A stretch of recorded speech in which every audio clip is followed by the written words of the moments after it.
vote to release the Epstein files. But now he is changing course, but only to a certain extent, because it's very important to note here, he could have released these files already. He could do it today. He could do it tomorrow before that vote, but there is no indication the president is going to do it. In Charlotte, North Carolina, ICE has detained at least 130 people in the past 3 days since beginning their immigration crackdown operation. In Northern California,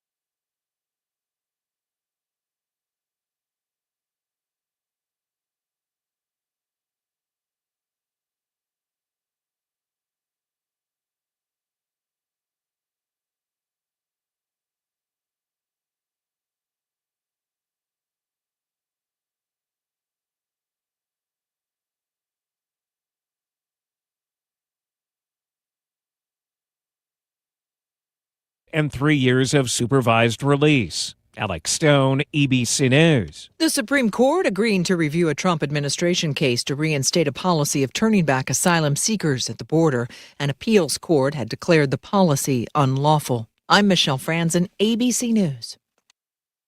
From the 97.9 WGBW Newsroom, I'm Stuart J. Waddles with this local news update. A four-wheeler is reportedly to blame for a brush fire that lit up around 350 acres in Waushara County yesterday. Sheriff's officials say multiple departments battled the fire for hours before crews were able to get it under control. High winds made it difficult to contain. According to local authorities, sparks from an ATV started the fire near Red Granite. An Appleton police officer was hit in a parking lot by a suspected drunk driver over the weekend. Police say it happened at just before 2:45 Saturday morning. When they tried to make contact with a woman in a car, she took off towards another group in the parking lot, then drove towards officers. One officer was unable to get out of the way and she drove over his legs. The injured were taken to the hospital and released. The 21-year-old driver faces multiple felony charges, including first-degree recklessly endangering safety, battery to a law enforcement officer, and operating while intoxicated causing injury. A motorcyclist was killed in a crash over the weekend in Outagamie County, according to sheriff's deputies. They say a motorcycle collided with an SUV at around 1:45 Saturday morning in the town of Freedom. The cycle driver was pronounced dead at a local hospital. Authorities say the driver of the SUV was not injured.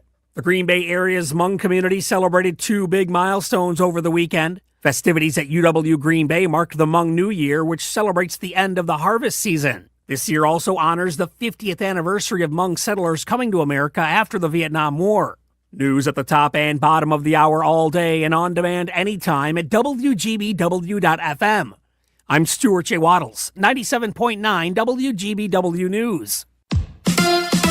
Badgers basketball tonight. Hi, I'm Mike Clemens with sports. Men's college basketball at the Kohl Center. Number 24th ranked Wisconsin hosts the Cougars from Southern Illinois at Edwardsville. The Badgers 3-0 so far. NBA, the Bucks losing to the Lakers 119-95 after back-to-back games with the Hornets. But Giannis says that's no excuse for their sluggish performance. It's part of the game and it's part of the NBA season. You got to get ready for that. You got to prep mentally, exercise in the off season so you're able to play back-to-back. NFL, the Packers, with a 27-20 win over the New York Giants. The running back Josh Jacobs undergoing more tests after suffering an injury to his left knee. Backup Emmanuel Wilson with a nice 11-yard touchdown run in the first half. I asked him what he saw in that play. What I seen was I was just reading the linebacker, and then it was an open gap to the right, but I just stepped to the right and then hit the hole straight down the middle and then just seen it part. That's Packers running back Emmanuel Wilson with Sports on Mike Clemens. Green Bay weather. I'm meteorologist Mace Michaels. Mostly cloudy for tonight, a low in the mid-20s. Some flurries around tomorrow morning, then partial sun for the afternoon. Cool with a high in the upper 30s. Staying cloudy and cool for Wednesday, a high in the low 40s. Currently it's 37.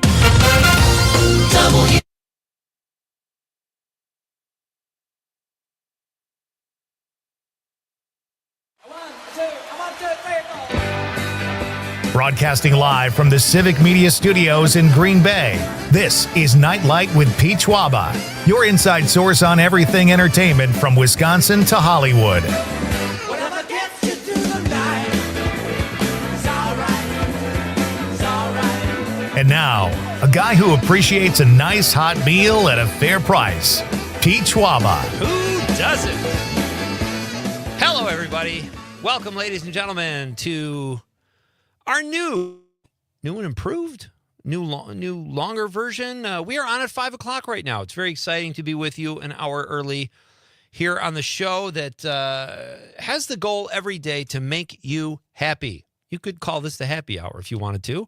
We strive to take your mind off the day and get you to think about more fun things, the joys of life, like movies and TV, music, comedy, sports. What else, Conrad? What am I missing? I mean, a nice hot Chocolate? meal sounds pretty good now. Nice hot meals. We talk about food sometimes. We talk about all kinds of stuff here at Nightlight. It is great to have you with me. That is the voice of Conrad Krieger. He is the Nightlight producer. And we have been on every night from 6 to 8 for the last more or less 2 years, a couple time changes. And now we're on an hour earlier, hoping to keep you company if you're still in your car or if you just want some more entertainment talk. We are here to do just that. So it is great to have you here. And whether you're joining us over the radio, where we air more or less statewide, or the app, or on the stream, if you're watching the radio on YouTube, Facebook, or X, you can always leave us a comment. The phone lines are always open, 855-752-4842. I welcome opinions, all kinds of stuff. I love to know what you guys are thinking throughout the course of the show. So feel free to chime in at any time and let us know what's on your mind. How you doing today, Con? I'm doing good. Yeah, it's a victory Monday, as they say. Yeah, you're jumping into the Packers like 10 seconds into the show. I'm just happy. I'm happy my alarm went off and I'm here at 5 o'clock today because that could have been catastrophic. Yeah, because I have an hour drive. Yeah. And it takes me 2 hours to put my face on and do my hair and all that kind of stuff. So I'm just happy to be here. So you had a good weekend, though, it sounds like. Yeah. I saw a lot of movies this weekend. Did you? I did. So you got Victory Monday. You've got movies. We do have a lot to talk about. There's no question about that. It was a great weekend. It was a great weekend. It was a gorgeous weekend. Yeah. I mean, I went outside. Guess what I was wearing? Shorts. You know it. Year-round shorts guy. That's Conrad Krieger. That's a big thing here in Wisconsin.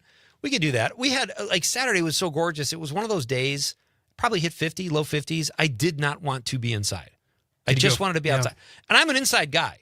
I love my colored television. I love my chairs, my couch, my computer, all that kind of stuff. But, man, when it is that gorgeous, you have to go out of doors. That's what I say.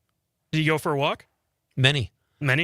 I had a phone call. A friend of mine, we have this project together we're doing. It's a movie thing, and he called me from the American Film Market in Los Angeles, which is where he spent the last 5 days.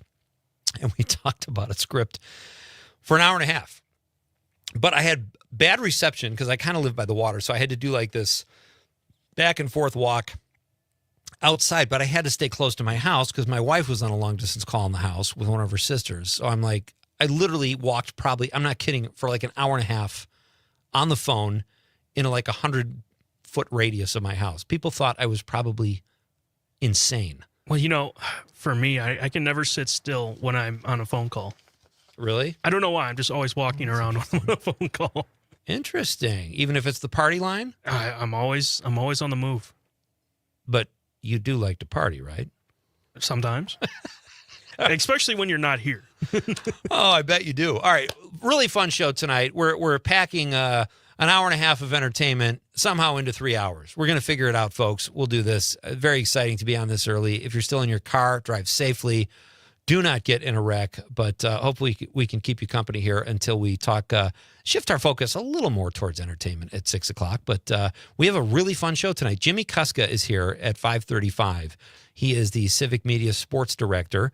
He is also, Jimmy, I don't even know how Jimmy does it. He's got, the guy covers sports. Yeah. He announces sports like a fiend. And every time he's on, he's watched more TV than I have. He's got all the shows he's watching himself or with his kids to talk about. So we're going to cover all of that with Jimmy at 5:35 tonight. And it will be good to connect. Jimmy hasn't been on probably a couple months now, right? Yeah. I was starting to take it personally. Well, he's back on, and All right, he's back and on. he does have a show that he finished that we talked. Make the call on Friday last week. Okay. So he'll definitely talk your ear off. So on you that. know what he's going to talk about. Oh yeah. Have I seen the show? No, I don't think you have. Okay. But I did. I saw the first season of this show, Okay. and I enjoyed it. Was it Three's Company? I don't. Is it MILF Manor? Oh, I need a season 3 still. All right. Well, it'll be fun. Well, Jimmy can come here and talk about shows I knew nothing about. That'll be a really fun one-sided conversation. No, I love Jimmy's recommendations. He is the one, really. My son turned me onto the show The Boys, which I ended up hating. I liked it at first. And then the way it ended, I really was just like, oh my gosh. But Jimmy got me into that too. And he's got a great eye for TV, love his opinions. So we'll welcome Jimmy here at 5:35, as we always do. And then this is exciting, folks. At 6:35, as we so often do here at Nightlight, we have live in-studio entertainment. The Doctors in Recital are going to be live in the studio talking about their upcoming event. They do this every year. It's for charity. It's all people from the medical world here in Northeast Wisconsin and parts beyond, I believe, that put on this great show every year. And it all goes to charity. And you would not believe the talent in this group of people. They're all in the medical field. In fact, the organizer, Kim Shefchik, is the one who comes in with the Piats, Chris and Paul Piat. Great couple, very musically talented. All of them are. Kim's got a beautiful voice. They're going to come into the studio. They're going to sing. They can pretty much sing any genre, and they're going to talk about this great event that happens every year here in Green Bay. They will be live in the studio, and I love when they are here because they sound fantastic.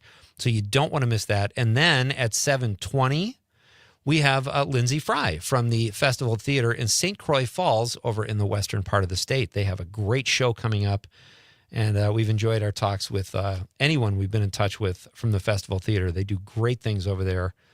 I love that they are closer to Minneapolis than where we are, but they still seem to like us better.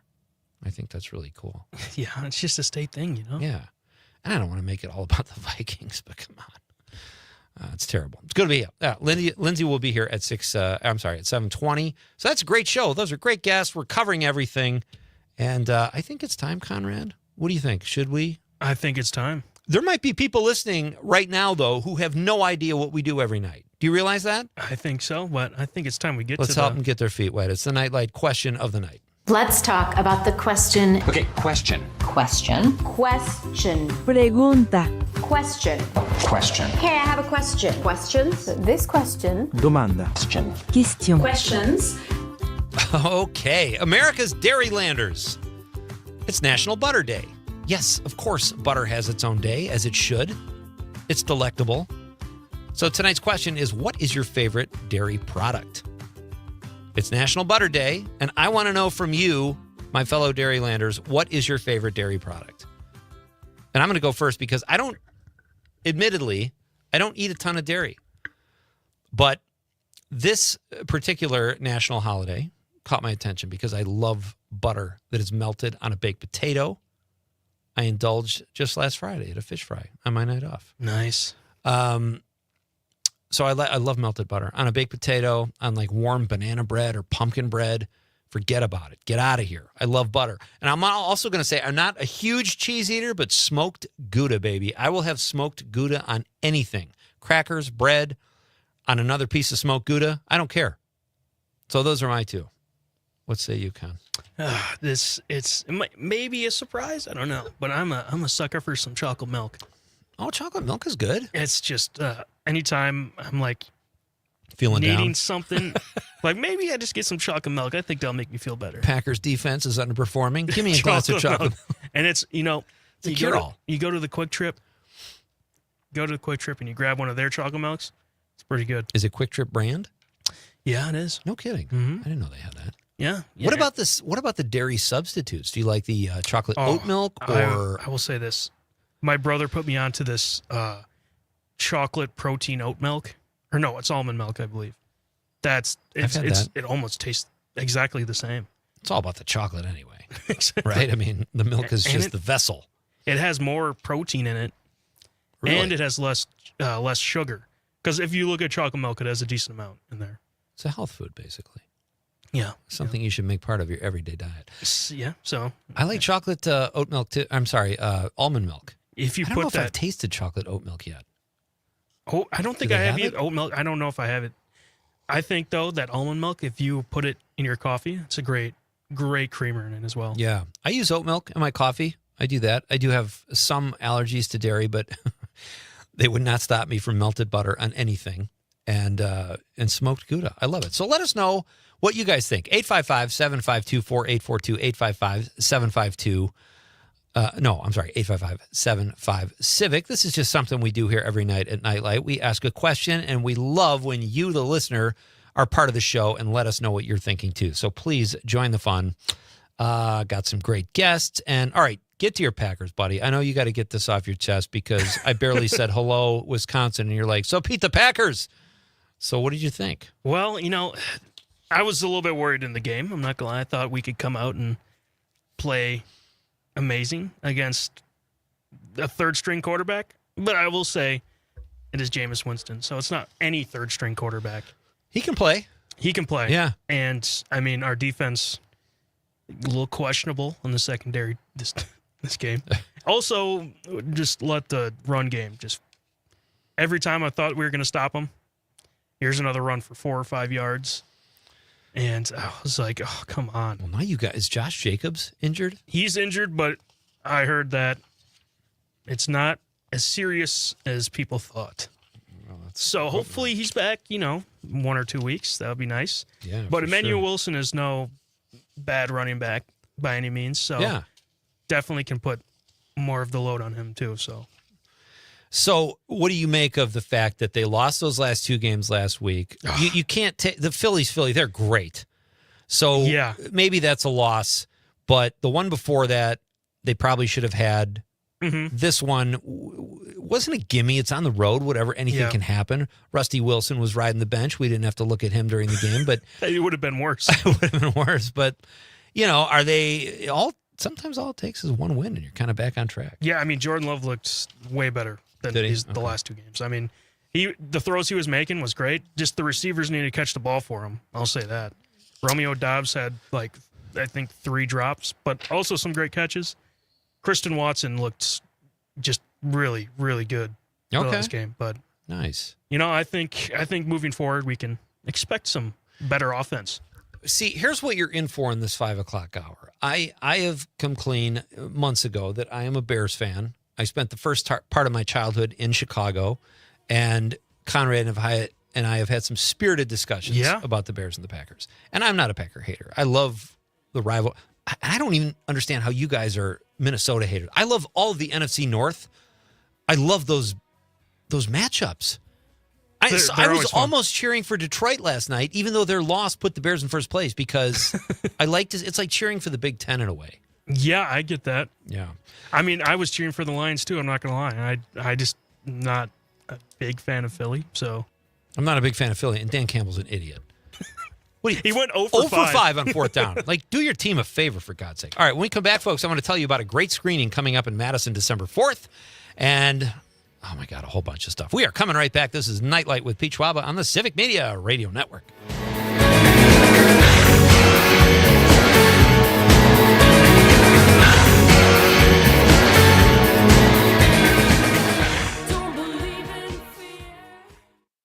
I'm Terry Barr. 97.9 WGBW just raised the bar for morning news. Connie Fellman. Yep, that Connie Fellman. Has joined the station with local news and timeless hits to deliver reliable, trustworthy news to Northeast Wisconsin throughout the day. From the 97.9 WGBW newsroom, I'm Connie Fellman with this local news update. Start your day with Connie Fellman on news and Dan Marcus on all the rest of the stuff on the station with local news and timeless hits. 97.9 WGBW. Wow! I feel good. I knew that I wouldn't. I feel good. I knew that I wouldn't. So good. So good. I got you. Wow! I feel nice. A sugar and spice. I feel nice, a sugar response. So nice, I got you.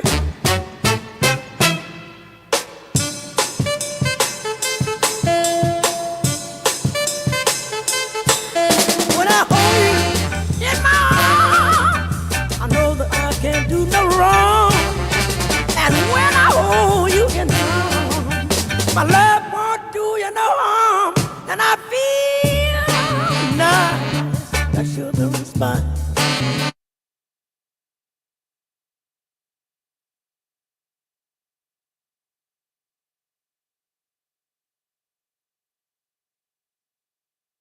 I got you.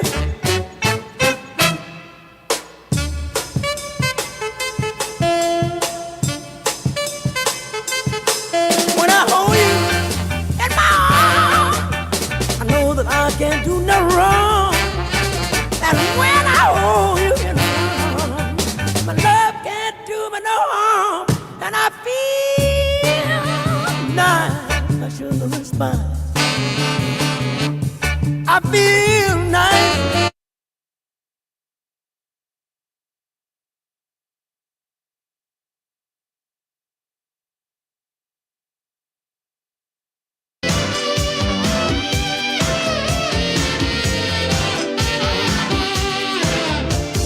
Will you be a vision in white? Welcome back. This is Nightlight. I am Pete Schwaba in our new time slot where we go on the air at 5 o'clock, an hour earlier.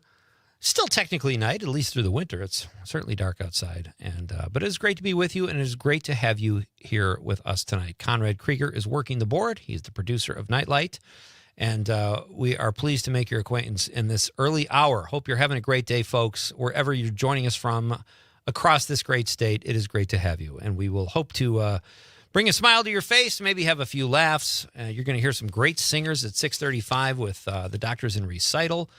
And it's going to be a lot of fun. So great to have you here. I want to tell you all about a great screening that is taking place December 4th. I have a personal interest in this too. Those of you listening who might not know me that well, my background is film and TV, and I was a stand-up comedian before. A film I made called The Godfather of Green Bay will be showing at the brand new Atwood Music Hall on December 4th. The show is, or the night, I should say, is sponsored by John and Gordy of the WMDX Morning Show and Downdren's Distilling. It's going to be a great night. A lot of the proceeds will go to the Dane County Humane Society. The Godfather of Green Bay is a comedy starring me, Tony Goldwyn, Lauren Holly, Lance Barber, Tom Lennon, lots of great actors from Milwaukee, a few from Chicago, some from here in Northeast Wisconsin. We had a phenomenal cast. There's big laughs, and it's a great movie to watch with an audience. So I would love it if you could come out December 4th, say hello, introduce yourself. The doors open at 6. John and Gordy will introduce the film, and then there will be a Q&A following. It's going to be a really fun evening December 4th at the Atwood Music Hall. For more information, where do we send people for more information? Civicmedia.com, right? Civic Media. Or just send me a Morse code. I'll get back to you. Our question of the night is, it is National Butter Day. We are the dairy state. I would love to know, what is your favorite dairy product? Mine is melted butter. I'm very specific there, and I say smoked Gouda cheese. What did you say again, Con? I said chocolate milk. Chocolate milk, yes, of course. That's a great one. Isn't that Russell Wilson's favorite? No, he likes Subway. He likes Subway because he was a pitchman for Subway, and that did not go very well. It's spicy. Should we play that commercial? Can you find that? Let's play that at some point during the show. We'll play that horrible commercial. Yeah, I can definitely. It's great. So I'll definitely. It is great. I want to tell people. Let us know, by the way, folks, what your favorite dairy product is. It's 855-752-4842, 855-75-CIVIC. Join the fun. Be part of the show. You can also text us on the app or the stream if you are watching the radio on Facebook, YouTube, or X Twitter. I want to tell everybody about a movie I saw this weekend that I thought was just outstanding. And it was one of those things where you're just shuffling through. I think I was on Fandango. And it's called Relay. And it stars Riz Ahmed. I think I'm saying that right. He's an Oscar winner, I believe, from The Sound of Metal. Lily James and Sam Worthington, who plays a really good bad guy. And I didn't know this existed, Con, but apparently when there's a whistleblower at a corporation, sometimes they're not very happy with these people, these corporations, especially ones that are fudging evidence or doing things that are unscrupulous. So they kind of intimidate the whistleblower. Oftentimes, at least according to this film Relay, the whistleblower will get cold feet and want a middleman or middlewoman to negotiate them giving these sensitive files back to the corporation. The movie is a thriller, and it's really good. There's a lot of really tense scenes, and that's all I'll say. But it's definitely worth, it's $5.99. You can watch it in your living room. It's so great. It's called Relay, and I highly, highly recommend it. Let's, we got a phone call, Con? Yeah, Cindy from Appleton. Cindy from Appleton. I haven't heard from you since last week. Hi, Cindy from Appleton. How are you? Hey, Pete. How are you? I'm good, thanks. Good to hear from you. What's going on? Well, I think probably one of the most favorite dairy products I would think would be ice cream, but believe it or not, mine is sour cream. I love sour cream. I put sour cream on everything. Boy, that is one that kind of flies under the radar. And Carol Lynn, who's watching on the stream on Facebook, also said sour cream. So do you put it? What do you do? Do you put it on a baked potato? Oh yeah, baked potato in my chili. A lot of my any tomato-based stuff gets sour cream. Anything creamy gets sour cream. Sometimes I even use it for salad dressing if I'm out of salad dressing. I just put it on a lot of stuff. Let me ask you this, Cindy. Do you ever just grab a spoon and go to town on the tub of sour cream? No, that would be a little weird. That's aberrant behavior. Cindy, thank you so much, as always, for the call. Brett from Brown Deer says my favorite dairy product is... See what he did here? My favorite dairy product is Trump's in the Epstein files. Oops, I mean cheese.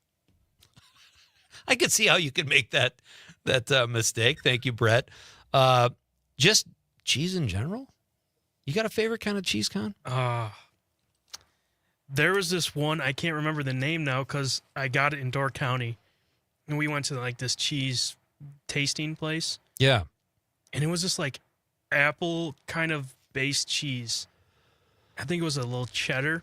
I like when they do that, when they flavor them a little bit. That's kind of cool. It was the best cheese I've ever had. Yeah.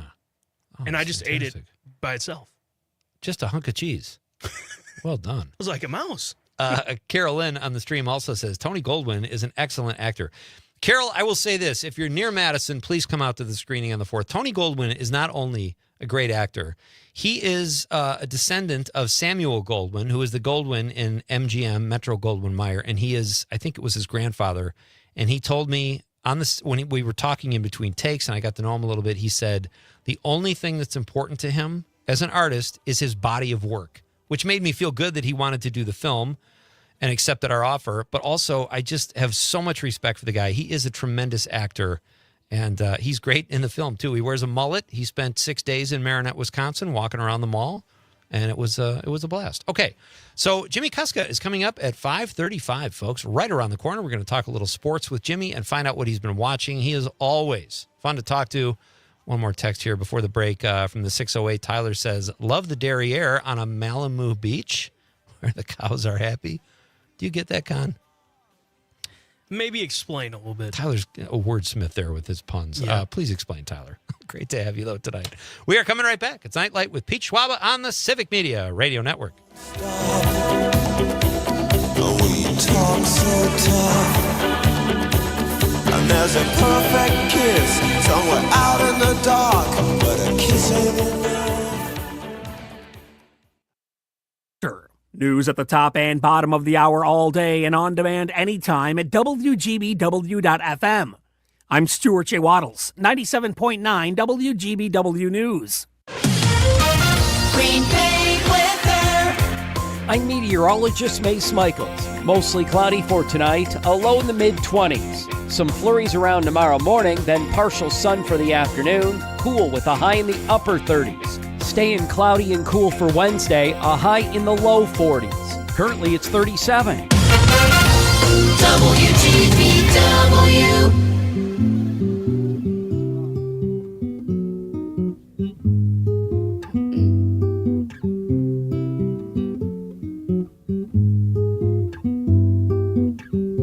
Stars shining bright above. Breezes seem to whisper, I love you. Birds singing in the sycamore tree. Dream a little dream of me. Say nighty night and kiss me. Just hold me tight and tell me you'll miss me while I'm alone and blue as can be. Dream a little dream of me. Stars fading, but I linger on, dear, still craving your kiss.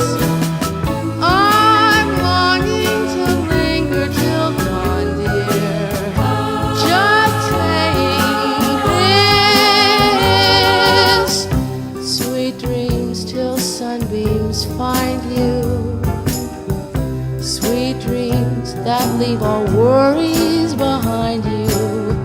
But in your dreams, whatever they be, dream a little dream of me.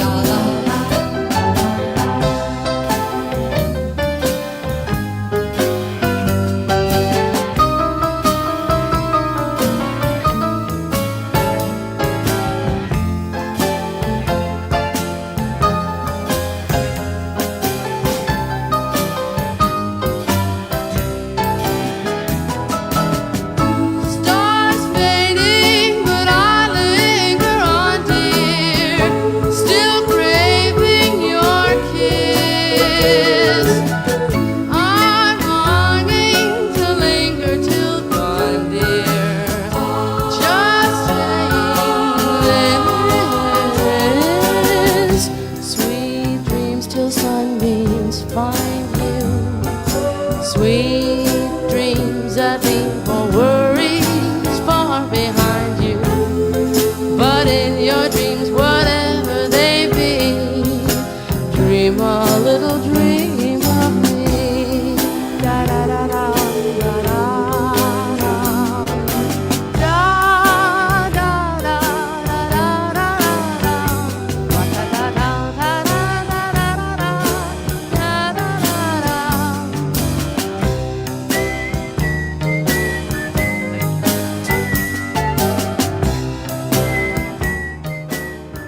Local news and timeless hits. 97.9 WGBW, where the beat goes on. The beat goes on. The beat goes on. Drums keep pounding a rhythm to the brain. La-da-da-da-dee. La-da-da-da-da. Charleston was once the rage, History has turned the page, The miniskirt's the current thing, Teeny Bopper is our newborn king, And the beat goes on. The beat goes on.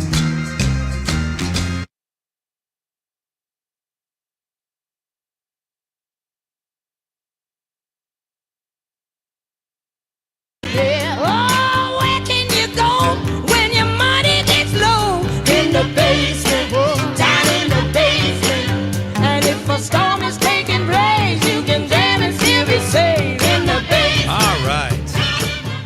Conrad, this is our first 5 o'clock hour on Nightlight. This has never been done before. In the history of radio, has there been a show that was moved from 6 o'clock to an earlier start at 5 o'clock that had you and I working on the show? That is true. We are breaking ground here tonight. So it is great to have you with me tonight, folks. If you're headed home from work or whatever, sit back and have some fun with us. We're talking sports and movies and comedy and music. We've got live entertainment in the studio tonight. You didn't think we could get a trapeze artist in the studio, did you, Conrad? No, but you proved me wrong. I'm joking. Of course, it's the Doctors in Recital. We'll be here at 6:35. Lindsay Fry from the Festival Theater at 7:20 will be telling us about a great play they're doing over there in the western part of the state. And right now, this is exciting because we're going to talk a little sports and movies with our pal. He is the Civic Media Sports Director, and we love when he joins us here at Night Light, Mr. Jimmy Kuska. Hey, buddy. Hey, it's been a while since I've gotten to be on the show, so I'm pretty excited to be here. You're like the busiest guy. First of all, let me just say you have an open invitation. You could say, Pete, I'm coming on. And I'll be like, Conrad, clear the schedule. No, but you're like seriously one of the busiest people, not just at Civic Media, but one of the busiest people I know.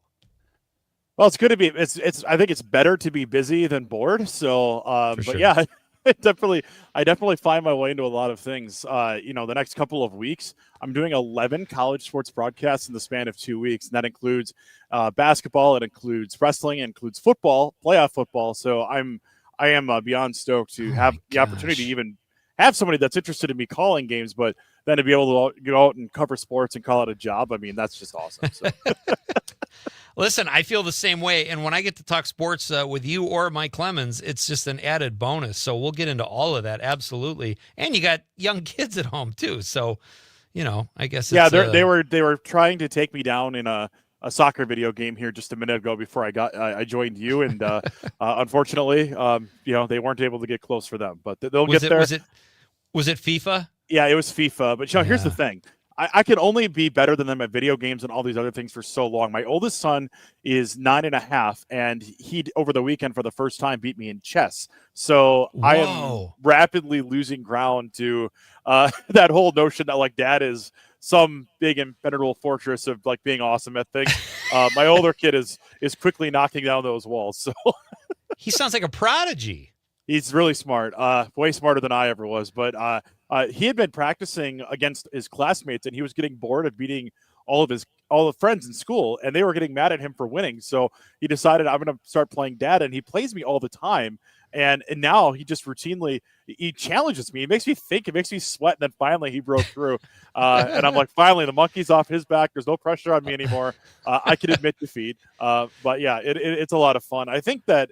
In the world of entertainment too, you think of just things like video games, board games, all these things. And we talk a lot about movies and sports and things like that. But you know what? If you find something that makes you happy and you want to do it and enjoy your time, pass the time, whatever it is you're trying to do, these are definitely some great alternatives to all those other things. So absolutely, well said. And we all want our kids to be smarter than us. But when we realize they actually are and they know it, that's a problem.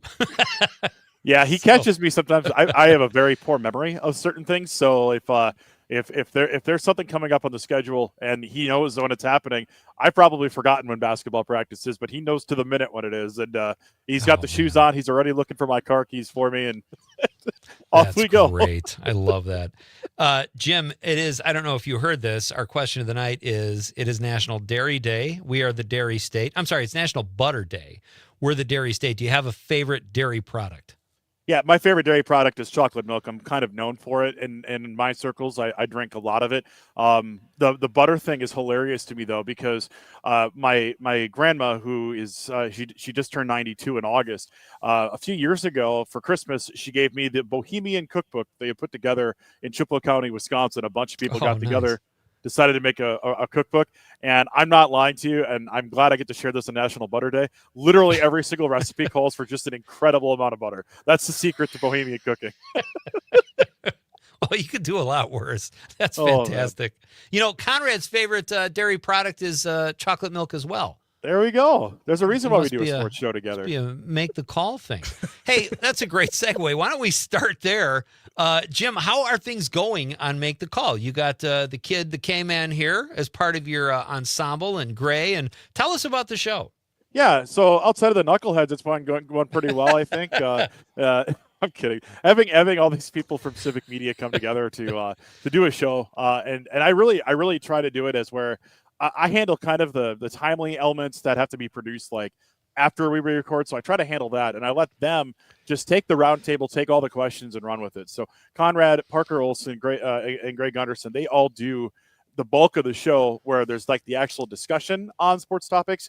I am there to just kind of shepherd it along and then knock out the interview parts of it, just to give us, it's like having three sports shows in one, really. we're trying to cover a lot of different ground. Last week, we were covering everything from junior college soccer all the way up to the Packers. This week, we're going to talk a lot of Division III football with the Isthmus Bowl on Saturday in Sun Prairie, and then the 4 WIAC teams, as well as Concordia, making it into the NCAA tournament. So there's a lot of great things in Wisconsin to talk about sports-wise. Having a 1-hour show isn't nearly enough to capture all of it, but we do hit a lot of different things throughout the program, and obviously having Conrad as part of it is awesome. Having all the collaboration we have in the company as part of that show, along with Mike Clemens, who does a segment in the show as well. I really feel like it's a good melting pot of all the sports things we do here at Civic Media, whether it's covering local high school events or the Packers, the Badgers, Bucks, etc. That's fantastic. And I love the title too, Make the Call. It's a great title for a sports show. And Conrad, I knew Jimmy was going to say good things about you. You weren't so sure, but it sounds like he's pulling his weight. That's fantastic. Well, very cool. So check out Make the Call, everybody. My guest is Jimmy Kuska. He is the Civic Media Sports Director and one of the busiest guys I've ever met. Jim, where you've got all this announcing you're doing, where should we go next? Because I know we want to talk some TV and film too, but do we want to jump into the Packers or your announcing duties? Well, your dime, your dance floor. Well, I'm doing a lot of stuff for UW Platteville. Just look at their home schedule for events, and that's where you'll find me. Outside of Saturday's Isthmus Bowl, which is Wisconsin's first Division III college football bowl game, by the way. That's happening in Sun Prairie Saturday at 2. UW Stout taking on Wash U out of St. Louis. The Lakefront Bowl is in Wauwatosa, just down the road. That's a different matchup of conferences, but those two bowl games are the only two college football bowl games in Wisconsin. And it's great because we have a lot of small colleges in the state, whether it's junior colleges, 2-year colleges. You've got obviously your UW system, a lot of Division III schools, all the way, especially in the eastern part of the state and even to the northern part of the state as well. There's so many different ways for high school student athletes to compete in the state at the college level. There's a lot of opportunity for that. And what you've seen over, I would say, the last 15 to 20 years is you've seen a lot of the student athletes who used to just exclusively go into the WIAC or into the CCIW or the MIAC or wherever they're going in the Midwest. You're seeing these guys now in Division I rosters and gals, especially in women's basketball, women's soccer, things like that. And you're seeing just how important Wisconsin is in terms of providing college level athletes across all sports, not just a football thing or a basketball thing. Right. And Wisconsin has so many opportunities for it. We're really spoiled here in the state with how many ways there are for students to go from high school to have a college opportunity. We have every level represented here, with the exception of a lot of D2s. We have one D2 school, but a lot of the D2s are to our west or to our south. But other than that, we've got a million Division III opportunities, and then of course you've got your Division I's. In football, you've got just the one, but in basketball, you've got 4. So I really feel like in the state of Wisconsin, we've got a very good youth club level programs, high school programs, all the way through college, and then obviously professional sports. With the exception of not having the NHL, I think we're in pretty good shape here in Wisconsin. Oh, absolutely. What, speaking of all these announcing gigs you're doing, Jim, and I'm not surprised with those pipes, but what is your favorite sport to call? Like, what gets you really charged where it's not even like work, or you have to do less prep because you're so into it? Is there one of those sports that you call? First half of my career, it was basketball because that's what I played the longest and what I was the best at. So early in my career, I felt like I was stealing money calling basketball games because it was so easy to just sit and talk about basketball and basketball games are quick. So you go to a high school basketball game, the broadcast, the pregame and postgame show might be longer than the game because the game, you might show up and have your pregame show go up at 7. You might be tearing down your gear at 8:20. It's an hour and change, and all of a sudden you're back in your car on your way home. Whereas a high school football game, you might not be done till after 10 o'clock. So I always felt like basketball was the easiest, but living in northern Wisconsin, northwestern Wisconsin, my mentor in broadcasting was the Hall of Famer Mike Sullivan, who passed away earlier this year. And Mike's love was hockey. And he had a lot of hockey broadcasts on our broadcast schedule. And just after producing them for so long, because I didn't know anything about hockey, I was too afraid to call it. I produced a lot of them, and I'm hearing the excitement and how quick it is and how much things are flowing and moving and how he was trying to describe where the puck was going, everything. I'm like, okay, I got to check this out. So I went to a couple of games in person. We became a Minnesota Wild affiliate. Got to go and sit in the suite and watch some of those, listen to the broadcasters, started watching it a bit more. And I got really interested in it to the point that for a few years, I was even the home announcer for a junior level hockey team in the Madison area. And I did a lot of high school games. Probably for the last 10, 15 years now, well, midway through my career, kind of shifted from basketball being that easy sport to hockey, because hockey plays right into my personality, where I am loud, I talk fast, and I get excited over every little thing that happens at a sporting event. If it's a hit along the boards, you better believe I'm losing my mind, right? If it's a goal, I am going full soccer style into that thing and leaning into the goal. That's me all the way. So hockey's become that sport for me. And sadly, where I live, not a lot of hockey opportunities, but any chance I get to head to a rink and call a game, I'm 100% there. Love it. What is it about? This is interesting. Like, when it comes to high school football, my daughter was in the marching band a couple of years ago before she graduated. So we went to a lot of high school football games. I wasn't going because my son had graduated. I was amazed at how many parents whose kids had been out of high school for 10, even 20 years, still go to high school football games. Why is that, Jim? Is it community? Is it a love of the sport at that level? What do you attribute to that? Yeah, I think football, especially in Wisconsin and in the Midwest, this is a cultural thing. I think football is more important here where we live than it is in other places. This is a gathering place for a lot of communities, even where football isn't necessarily the most successful. And I'm speaking to that as a high school football coach of a program that hasn't won in 4 years. You get to bring. I forgot you do that too. Yeah. That's what you're watching on the stream over here, over this shoulder. There's a couple of coaching plaques up there because I've done that the last 4 years. But I think that it's a cultural thing. It brings people together, and it's a lot of people because football has a very high participation number. So there's a lot of families that are coming together for this event. Even in a small town like ours, where our high school enrollment is 185 students, well, 40 of them play football. All right, so just 40 in football. There's another 15 that are in the cheer squad. Then there's another 30 to 40 that are in the band. Then there's another 5 that are student managers. There's another 3 that are working game day ops, whether they're doing the scoreboard, they're holding the chains, the sticks.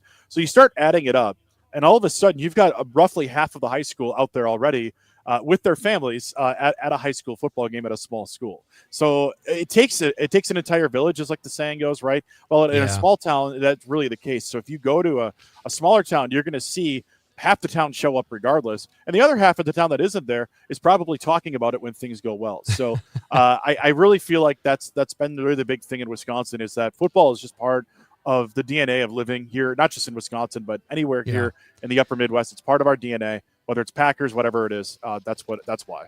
All right, we are coming right back with more with Jimmy Kusko. We'll talk some Packers, some movies. It's Night Light with Pete Schwaba on an hour early here on the Civic Media Radio Network. At least 10 times a day.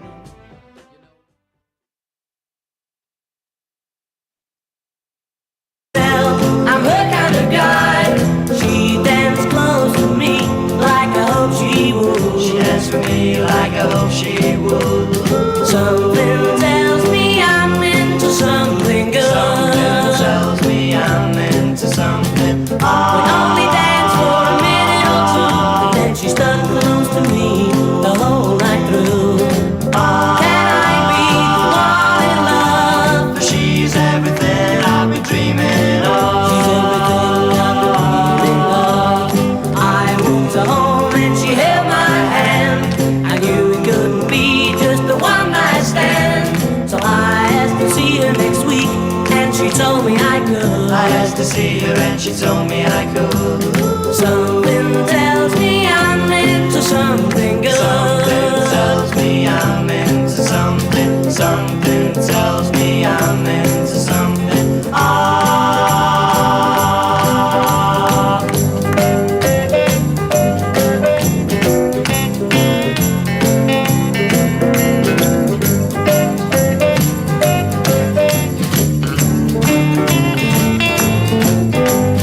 I walked her home and she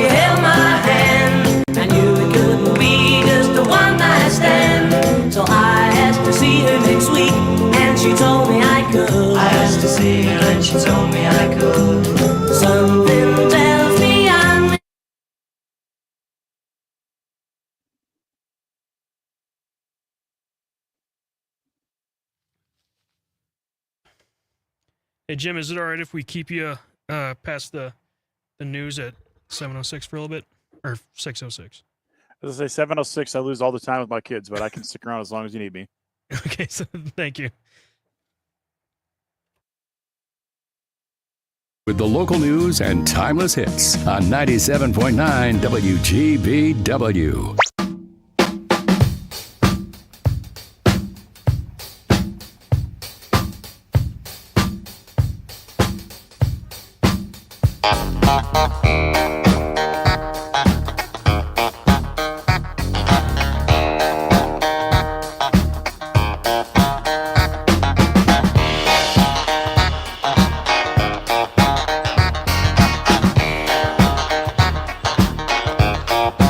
Very superstitious. Writings on the wall. Very superstitious. Letters about to fall. 13-month-old baby broke the looking glass.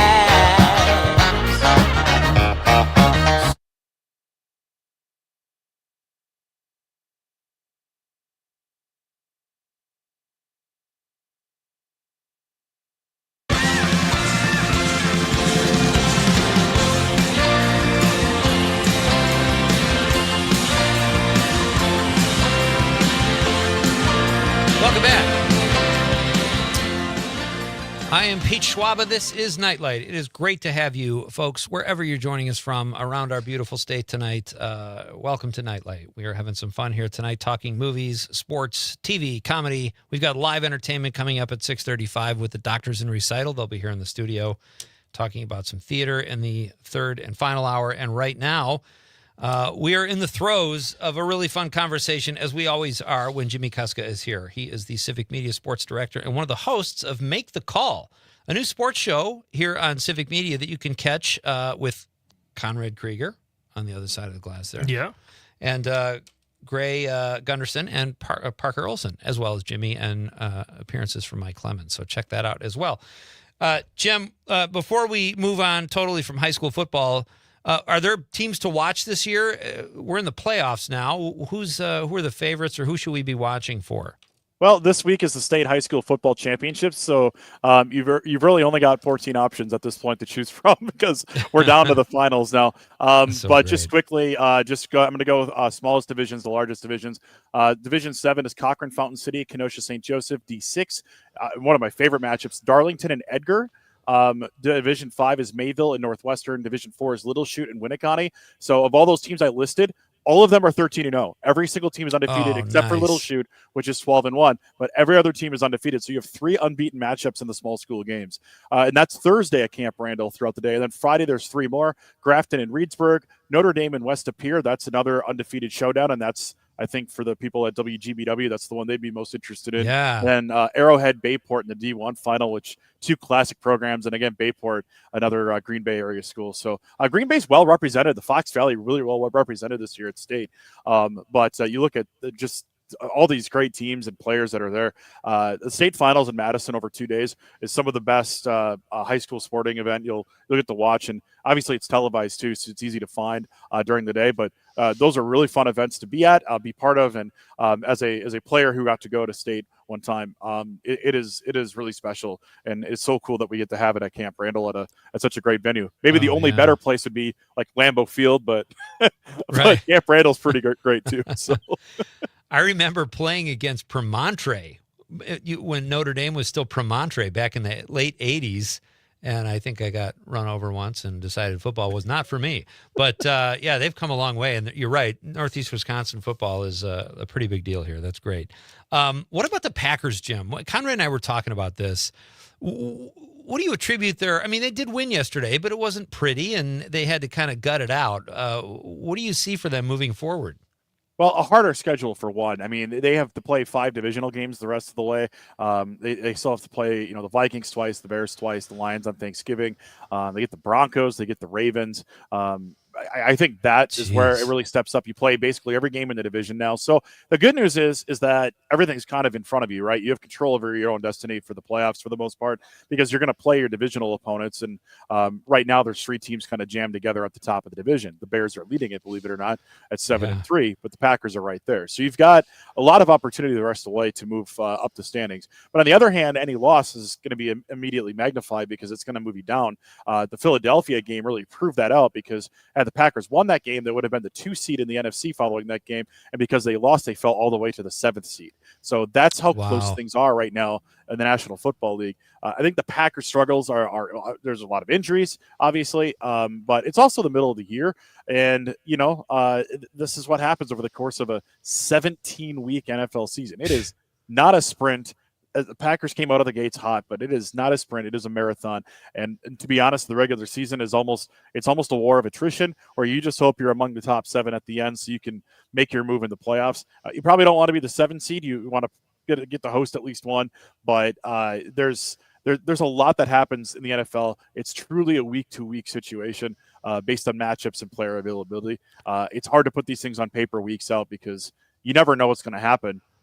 Jordan Love and Josh Jacobs get hurt in the last game. I mean, nobody's predicting that, and that greatly changes how a football team can operate. So that's what I attribute it to, a combination of it's a very long season in football, and also the injuries are starting to pile up. Well said. And it doesn't help when your bye is like week 5 or whatever it was. Like that just doesn't really do you any favor. I don't even know why they have them. Yeah. Well, they do the early buys because now, starting with this week, is the start of flex scheduling. So they want to make sure the best matchups are on TV. So they have to get the bye weeks out of the way early so that they can have more matchups to flex around later. And for the Packers, the only one that's really a strong contender to be flexed is going to be the first Packers-Bears game, and that's because the Packers' final 3 games are already TBDs. We don't know where they're going to be. We know that the third to last game is a Saturday at either 3:30 or 7, but the only game that can really be flexed at this point is going to be that Bears game, which is currently set for noon. That one is pretty easy case to move it later, given that the 2 teams are at the top of the division. Jimmy Kuska is my guest. He is the Civic Media Sports Director and one of the hosts of Make the Call. We're talking sports, and Jim is going to stick with us through the news, and we're going to talk to him about a TV show he wants to talk about. Very excited about that, too. I love Jim's picks when it comes to TV and movies. We've got about a minute till the break, Jim, till the news. Luke Fickell, what's your take?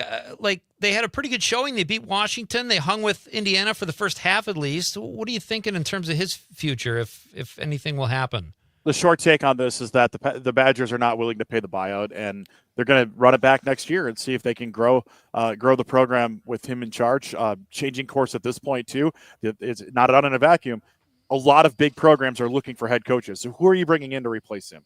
There's a lot of people looking for coaches right now in college football. So there's no guarantee you're going to get the guy you want, and it's going to be very competitive to get the guy you do want. Great answer. All right, that's Jimmy Kuska. He will be here after the news. Our question of the night, folks, is it is National Butter Day. What is your favorite dairy product? Monica in Mount Horeb says, she's in the 608. She says, I agree with your Gouda statement. I like smoked Gouda. But butter on a nice piece of sourdough is another favorite. I was at the casino and thought their broccoli was so amazing, so I went back for more. It was only then that I realized it was swimming in butter. Proof that butter makes everything better. Even broccoli, I guess. All right. Conrad is giving me the signal. He probably does that on Make the Call, too, Jim. We are coming back. Lots of fun still to come on Nite Lite here. Glad you're with me, folks. It's Pete Schwaba and Nite Lite. Jimmy Kuska is with us, coming back on the Civic Media Radio Network.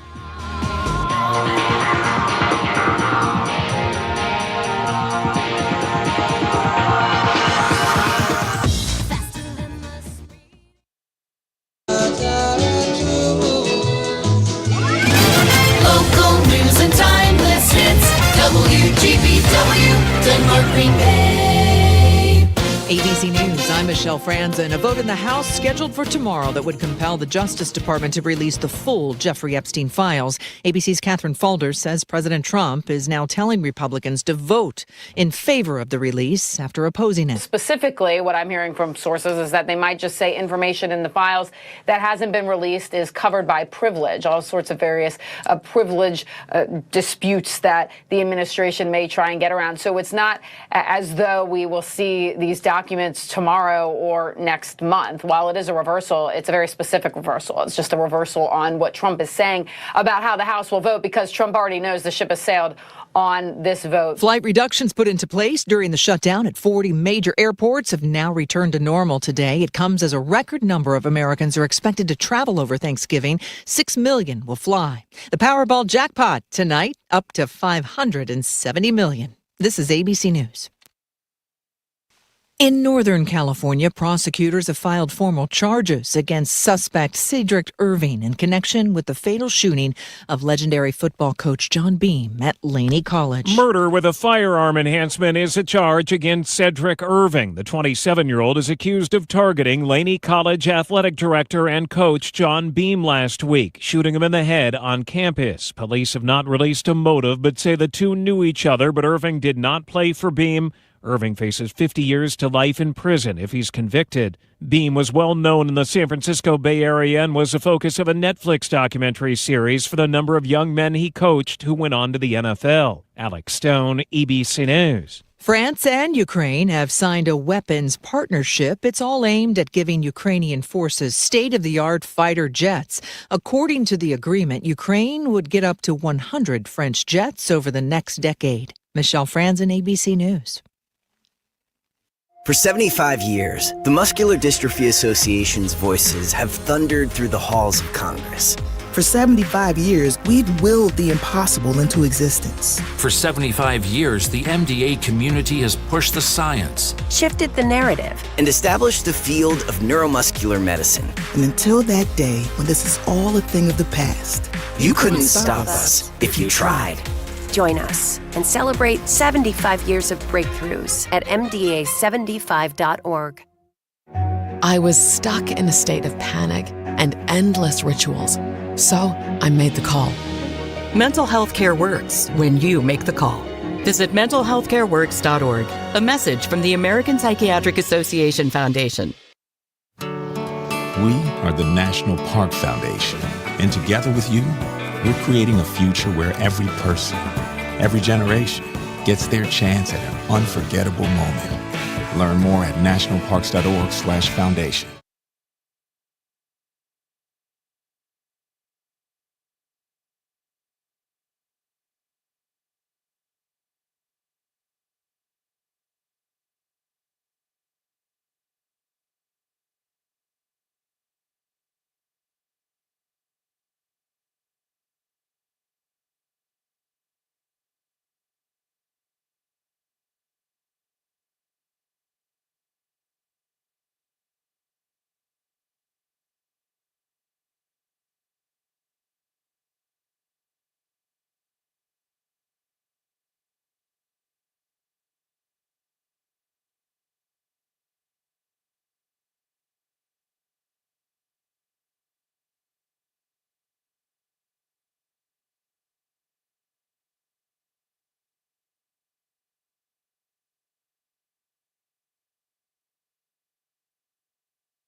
I'm meteorologist Mace Michaels. Mostly cloudy for tonight, a low in the mid-20s. Some flurries around tomorrow morning, then partial sun for the afternoon, cool with a high in the upper 30s. Staying cloudy and cool for Wednesday, a high in the low 40s. Right now it's 33. Small businesses are the heart of America. As the nation's largest nonprofit resource of expert business mentoring, SCORE has helped millions of entrepreneurs build their businesses for free. Find a mentor today at score.org. In sitcoms, when someone has a problem, they just blurt it out and move on. Well, I lost my job and my parakeet is missing. How was your day? But the real world is different. Managing life's challenges can be overwhelming. So, what do? We get support. The Huntsman Mental Health Institute and the Ad Council have mental health resources available for you at loveyourmindtoday.org. That's loveyourmindtoday.org. See how much further you can go when you take care of your mental health. Teachers are diverse, skilled leaders. innovating to prepare students for our fast-changing world. Teaching shapes lives. Are you ready? Explore teaching at teach.org, supported by the U.S. Department of Education and 1 million teachers of color. Is getting vaccinated on your to-do list? We can help you check that off. You've got this. Yes, you do. See how we've got you at yougotthis.usa.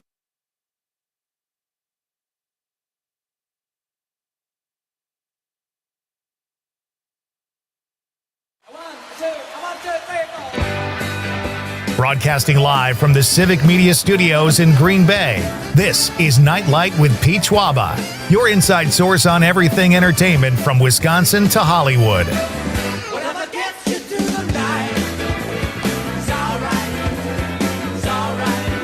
And now, a guy who once tore his ACL playing chess, Pete Schwaba. Perfect. Welcome back to Nightlight, folks. This is so funny. This is how I know we're on the same page, Conrad, is because I meant to tell you to play that one because Jimmy's son is a chess prodigy. And yeah. It's also good that he knows you can tear a major something or other from a game that seems very non-physical. How mad were you when you said checkmate? I don't really hear checkmate that often, Conrad. But I do sweat it out. It's tough for me. Playing chess for me is a cardiovascular exercise. Jimmy Kuska is my current guest. We will be back to Jim in just a moment. Coming up at 6:35. That's about 30 minutes away, folks. The Doctors in Recital will be here in the studio, singing to their heart's content, bringing song to your evening. This is Nightlight with Pete Schwaba, and that's what we do here. We're going to do this. We do this every night. We talk movies, TV, comedy.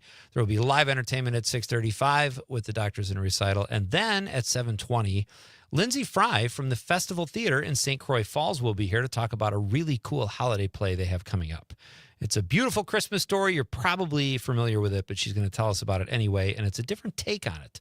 So we'll tell you all about that in hour number 3 as well. That's right. I said hour number 3. Nightlight is on for the foreseeable future anyway. We're starting at 5 now and going to 8 as opposed to our typical start time of 6 p.m. Conrad, you got to pace yourself. Don't overdo this. This is 3 hours, buddy, so I need you to hang in there. I got it. Get some coffee, maybe an energy drink, whatever. Our question of the night, folks, in honor of National Butter Day, is what is your favorite dairy product? We are America's dairy land. I think it's important we all have a product. I don't even eat that much dairy, but the dairy I eat, I truly love. Melted butter and smoked Gouda. Those are my 2 dairy products. Conrad says chocolate milk. My current guest, Jimmy Kuska, said chocolate milk. So we're going to jump back in here now with Jim and talk some movies and TV. And we will do that throughout the course of the show. But answer the question, folks. Be part of the fun. 855-752-4842, 855-75-CIVIC. You can also text us on the Civic Media app, which is very easy to use. If you don't have it, I highly recommend it.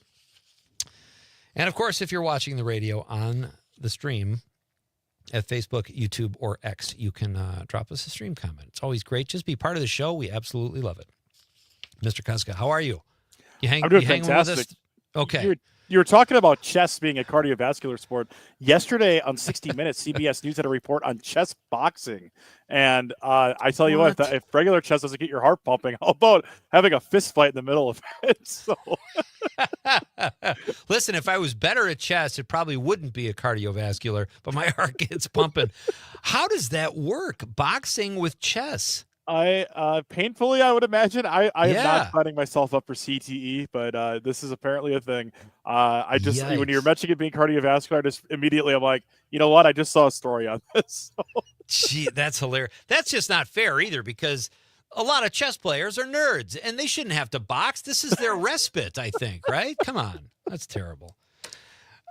Jim, it's great to have you with me. For those of you who listen to Civic Media regularly, you know Jimmy is our sports director and one of the hosts of the new show, the new sports show, Make the Call. So check that out as well. When can they see or when can they hear Make the Call, you guys? That's at 7 a.m. every Saturday here on Civic Media News Talk stations around the network. Fantastic. It's a great show. We've had Gray and Parker on before, too, to discuss it. They're going to be back on Friday. We'll have a little more sports talk with those guys, and absolutely check it out, folks. Jimmy, you stuck around. Thank you for your time as always. I know how busy you are, but you're watching a show And I want to talk some movies and TV with you because I always enjoy that part of your visits. So what are you watching, and what is this TV show Conrad has built up like crazy that you're watching and that you love?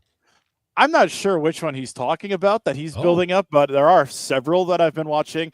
I was watching. I got The Witcher just had its new season come out at the end of October.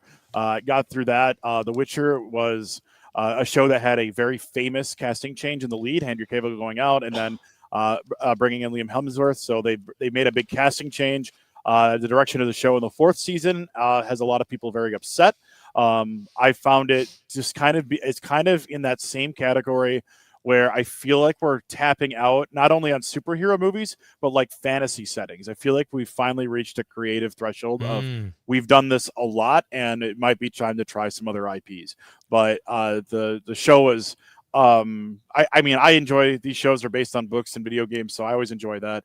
And then the other one is based on an anime, or a manga, I should say, and that is One Piece, which is on Netflix as well. There's a new season coming out in the spring, and I had never actually checked it out because, as a lot of people that follow, if they're in anime, they know that shows like One Piece go on forever. I mean, there are hundreds, if not, I think there are over 1,000 episodes now. So thinking of this as a live action show, little bit strange, right? Well, it's actually done extremely well in just the one season of it, which covers maybe 5% of the full story. But there's a lot of material for them to draw from, at least, and I actually enjoyed it. So a couple of Netflix shows is where I ended up here in my latest binge watching adventures. I don't even know that show. Are you watching that, Con? I watched the first season. I'm not usually an anime watcher, but that live action I felt was really well done as well. Oh, that's cool. And my brother's actually watching the full anime series. Wow. Okay. so he'll get back to you in about 6 years when that's done. Yeah, right? exactly. Right.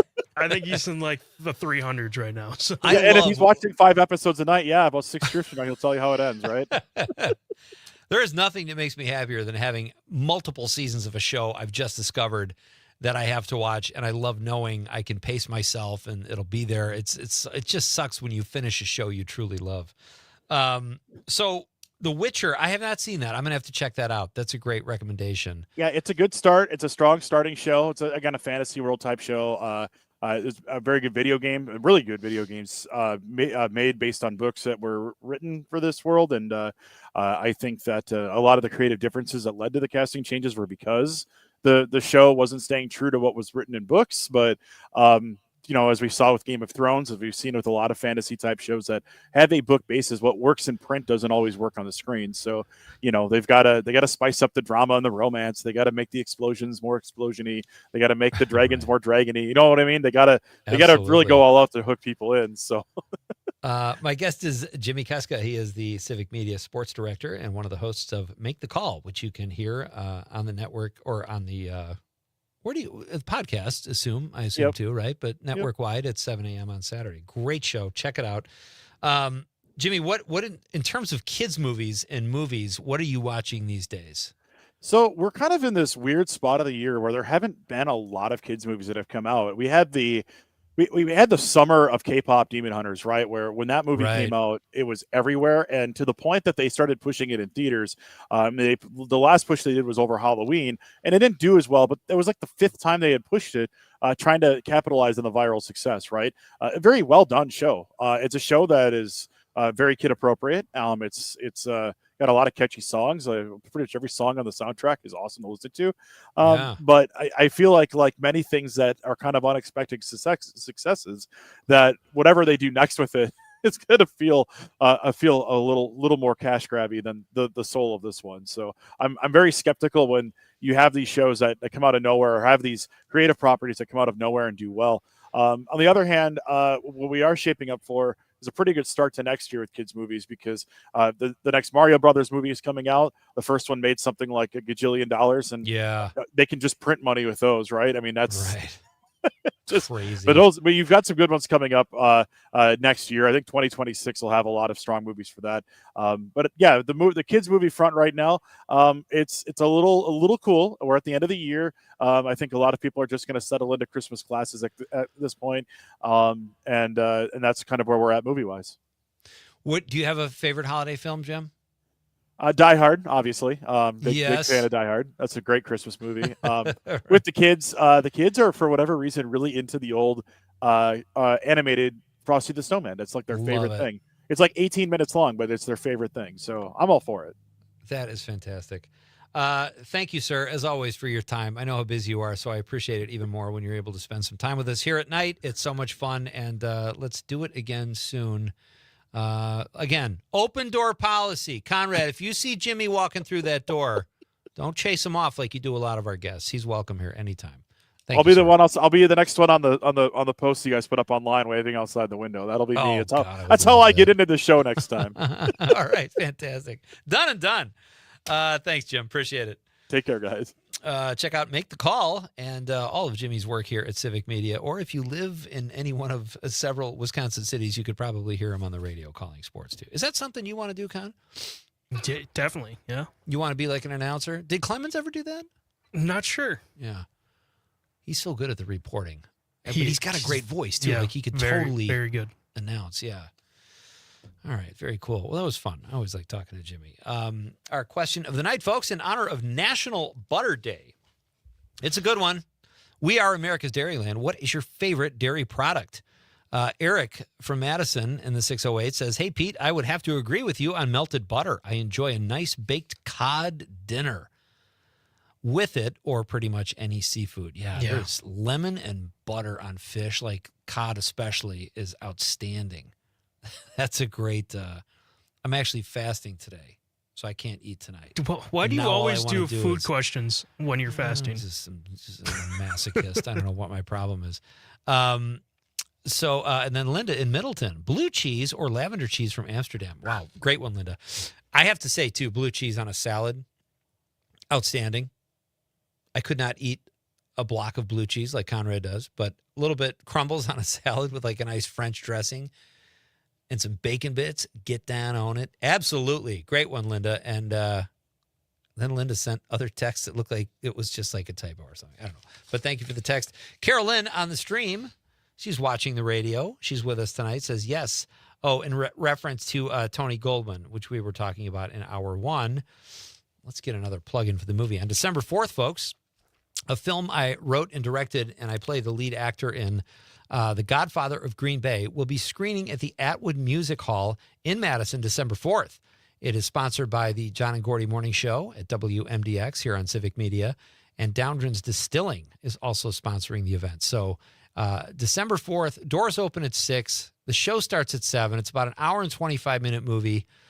This is the 20-year anniversary of this screening, and we had a kind of a cult following, got some really good reviews, and it's kind of an audience movie. It's fun to watch in a theater. Tony Goldwyn is in it, Lauren Holly, Thomas Lennon, Lance Barber, me. I'm the weak link, obviously, but Mark Borchardt from Milwaukee, Eric Price, Rob Martin, both from Milwaukee. We had some great Northeast Wisconsin actors in the film as well that we cast locally. There it is, if you're watching on the stream.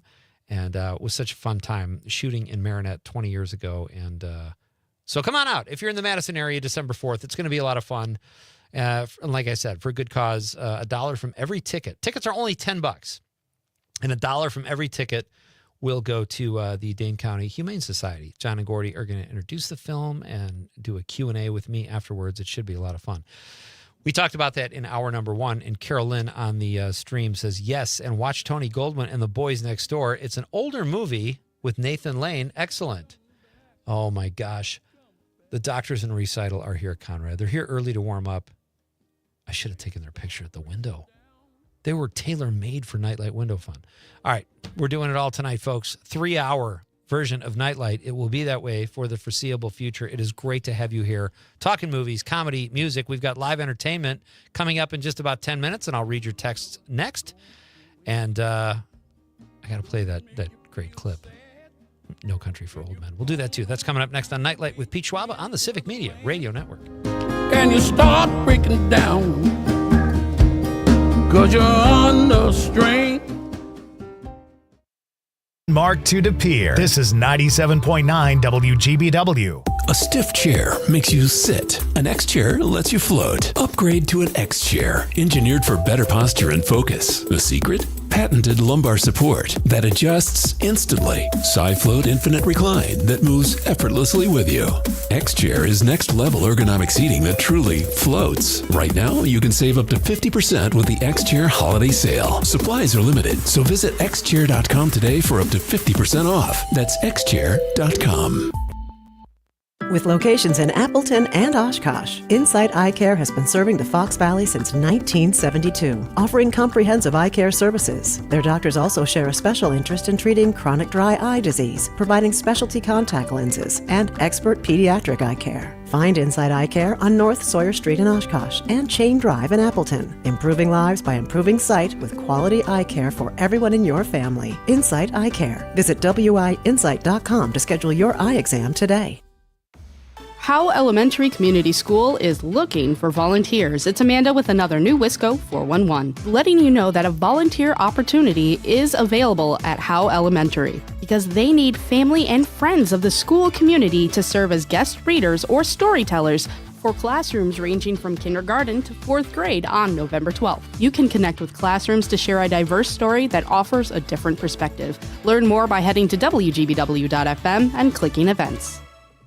Not completing high school is more of a social thing than it was an academic thing. Even though all these years have passed, I still had that longing to have my diploma.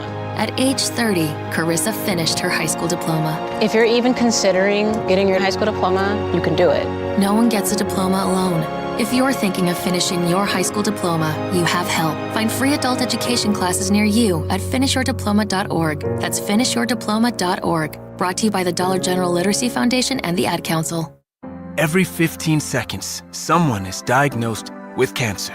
If it's happened to you or someone you love, the American Cancer Society can help at every step of the journey.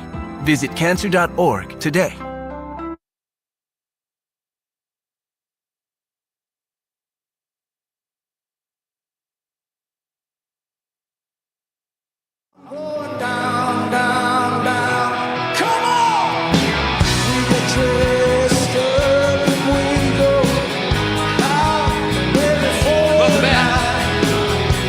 This is Nightlight. I am Pete Schwaba. It's Monday, folks. It is finally Monday. This is the night I wait for after a laborious weekend where I can't talk about the things I love because no one will listen to me.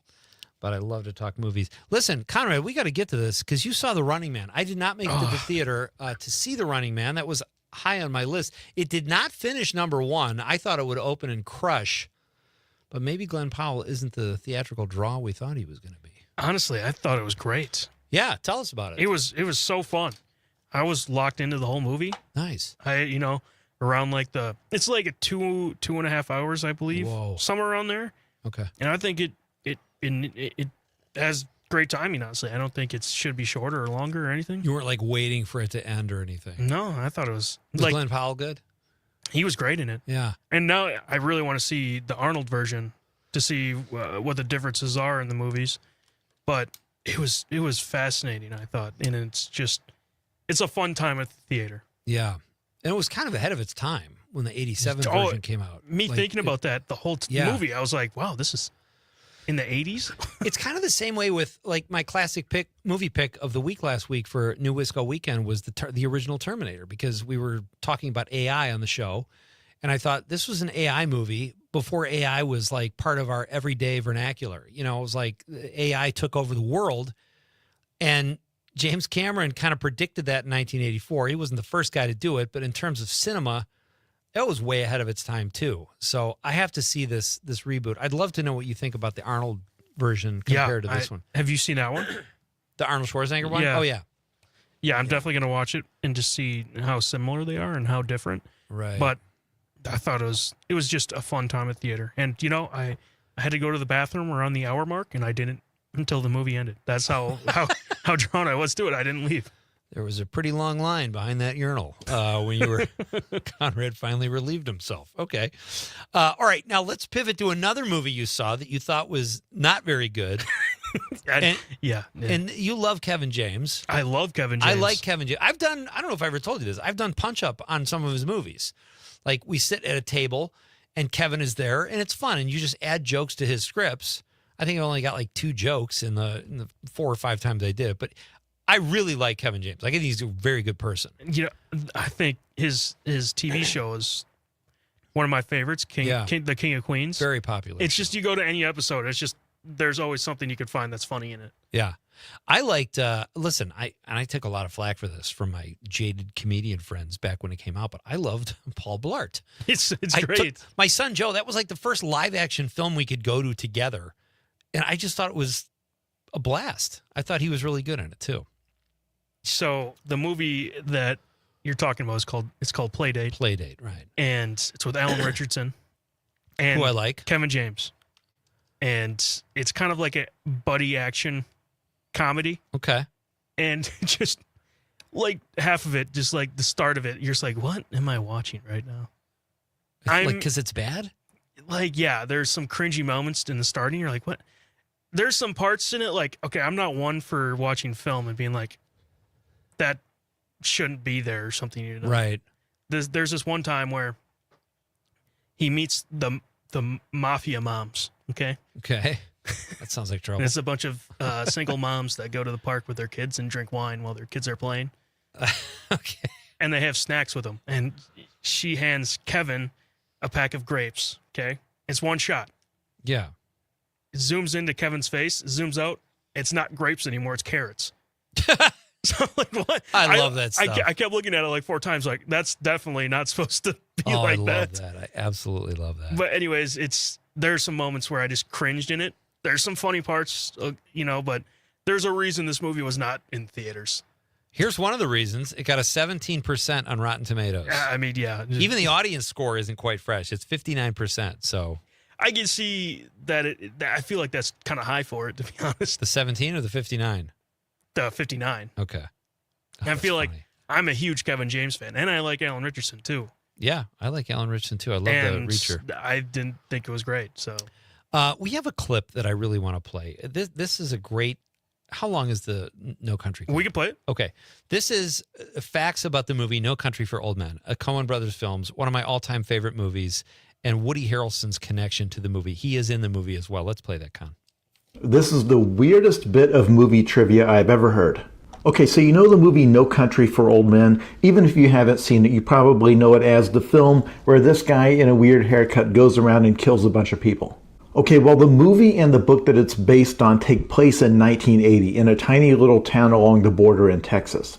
And the story is that you have this sleepy little town that is suddenly shocked by the outbreak of cartel violence. And this guy is a hitman who works for one of these drug lords. So in the book No Country for Old Men, this sheriff character, the guy who's played by Tommy Lee Jones in the film, when explaining how bad things had gotten around there, says, well, recently in San Antonio, a federal judge was killed. Well, he's referencing a real thing that happened. There was a judge named John H. Wood who was assassinated by a cartel hitman back in 1979. This triggered one of the largest investigations in history, and they eventually snagged the killer, a guy named Charles V. Harrelson. This drug kingpin had paid him $250,000 to take out the judge. In this hitman, Charles V. Harrelson would claim that he participated in a bunch of killings. At one point, he would claim that he was part of the Kennedy assassination, but that turned out to not be true. But that guy, Charles Harrelson, is the father of actor Woody Harrelson, who is in the movie No Country for Old Men, playing a character who, spoiler, gets taken out by a cartel hitman. The assassination of that judge is not mentioned in the film, and as far as I know, this is all just coincidence. It's so crazy because Woody Harrelson's dad, a feared hitman, and I remember hearing those rumors that he was tied to the Kennedy assassination, but a bad guy. Killed a judge like this guy is saying. Woody Harrelson is in No Country for Old Men. He's great. And he's one of the most likable guys in Hollywood. I don't know how close he was with his dad, but that fascinates me, that his dad could be that way, and then Woody Harrelson is like this lovable actor everybody wants in their movie. Great stuff. Love that kind of stuff. All right, we are coming back with the Doctors in Recital, folks. They are going to sing to their heart's content right here in the studio. That's coming up next. After the news, it's Pete Schwaba and Nite Lite.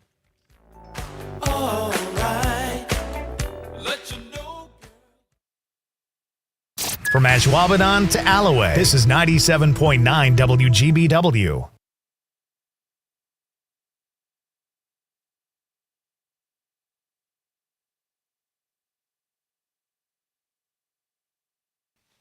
ABC News, I'm Michelle Franzen. A vote in the House scheduled for tomorrow that would compel the Justice Department to release the full Jeffrey Epstein files. ABC's Catherine Falders says President Trump is now telling Republicans to vote in favor of the release after opposing it. Specifically, what I'm hearing from sources is that they might just say information in the files that hasn't been released is covered by privilege, all sorts of various privilege disputes that the administration may try and get around. So it's not as though we will see these documents tomorrow or next month. While it is a reversal, it's a very specific reversal. It's just a reversal on what Trump is saying about how the House will vote, because Trump already knows the ship has sailed on this vote. Flight reductions put into place during the shutdown at 40 major airports have now returned to normal today. It comes as a record number of Americans are expected to travel over Thanksgiving. 6 million will fly. The Powerball jackpot tonight up to $570 million. This is ABC News.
I'm meteorologist Mace Michaels. Mostly cloudy for tonight, a low in the mid-20s. Some flurries around tomorrow morning, then partial sun for the afternoon, cool with a high in the upper 30s. Staying cloudy and cool for Wednesday, a high in the low 40s. Current temp is 30.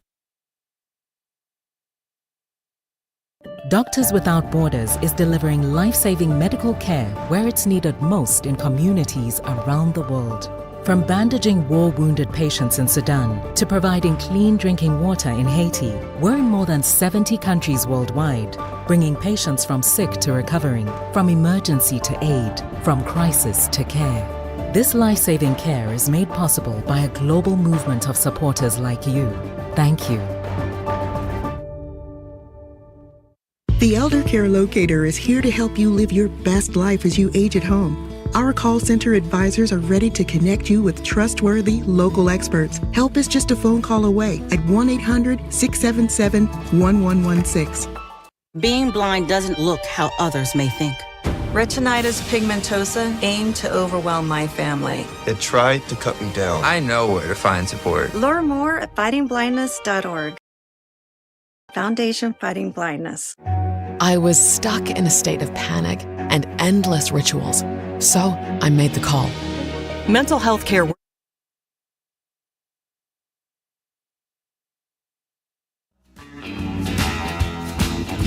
fall. I wanna drive them all. When you're feeling blue, I'm thinking just of you.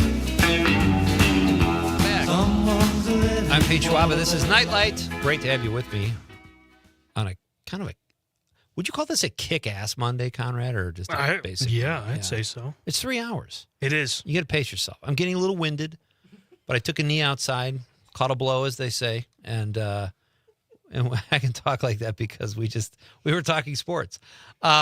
Great to have you with me at 7:20, folks. Lindsay Fry from the Festival Theater in St. Croix Falls will be here to tell us about a really cool Christmas play they're putting on over there. They do really great work. Our question of the night is, in honor of National Butter Day, what is your favorite dairy product? We are Dairylanders. We need to represent.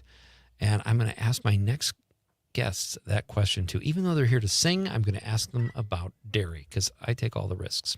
It is my pleasure to welcome back into the studio 3 of my absolute favorite people. They're here representing Doctors in Recital, Kim Shevchik, Chris and Paul Piat. And you guys are married, correct? We are. Yeah. 25 years. 25 years. Today? No, a month ago. That would have been cool. That would have been ridiculous. Yeah. Well, congrats on 25 years. Outstanding. It's great to have you guys here. Kim, you and I met almost 2 years ago, and we set this whole thing up. We brought the Piats in because they're so talented. They're ringers. They're my ringers. ringers. Yeah. You said I got a couple ringers. A couple ringers. Mere groupie. You guys are so much fun to have here because you're very talented singers, but you also have a good sense of humor. We have a lot of laughs when you're here. We do. We love coming and hanging out with you, and it's Genuinely fun. like you. Wow. And that list might not be as long as people think. It's probably not, Paul. I'm okay with that. I know that I can be a real SOB sometimes. I would not. Nope. And you were, I think, going to ask us about our favorite dairy product. I was about to, yeah. so excited to answer that question. Oh, I'm thrilled then. Tell I feel me, like please. I've been waiting my whole life to answer this question. It's about time. You know what I'm going to say. Well, Paul knows I love all dairy, so it's hard for me to pick, but I love milk, and I love all kinds of milk. Like, oh my gosh. I grew up, my grandparents' farm, they had, the milk right from the cow, and then we would pasteurize it at their house, and then we would drink warm, fresh, pasteurized milk. Conrad, you might have to take over for a few minutes here. Yep. But then my dad had high cholesterol, so then we went from like whole milk to skim milk. But I also like skim milk. And then I like 2% and 1%. I like all the milk. Chocolate milk. You like all the dairy milk? All the dairy milk. Okay. Oat milk. I actually do not discriminate against non-dairy milk. I'm an oat milk guy. Not my favorite. You guys like the non-dairy milk, don't you? Well, it's the whole lactose. Yeah, there's that minor thing. There's that kind of stuff. Have you ever witnessed a pasteurizing? That must be something. Yeah.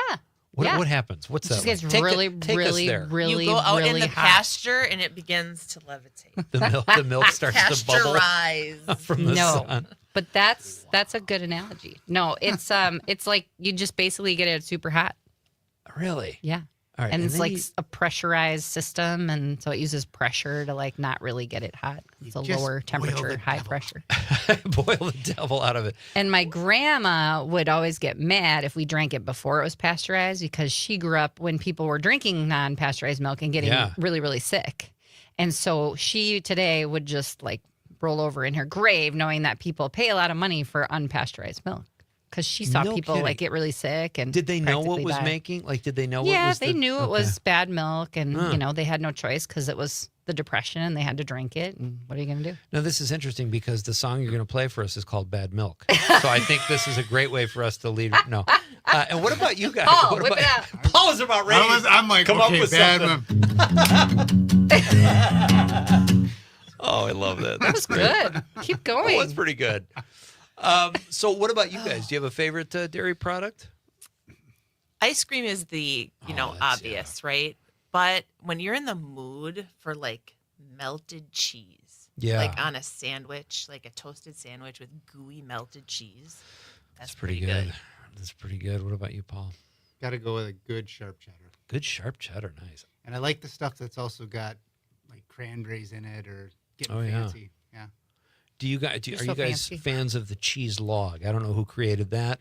Probably I a like guy, cheese log. last name Log, but he came up with that, and that's made Mr. Log. He's got millions in cheese money.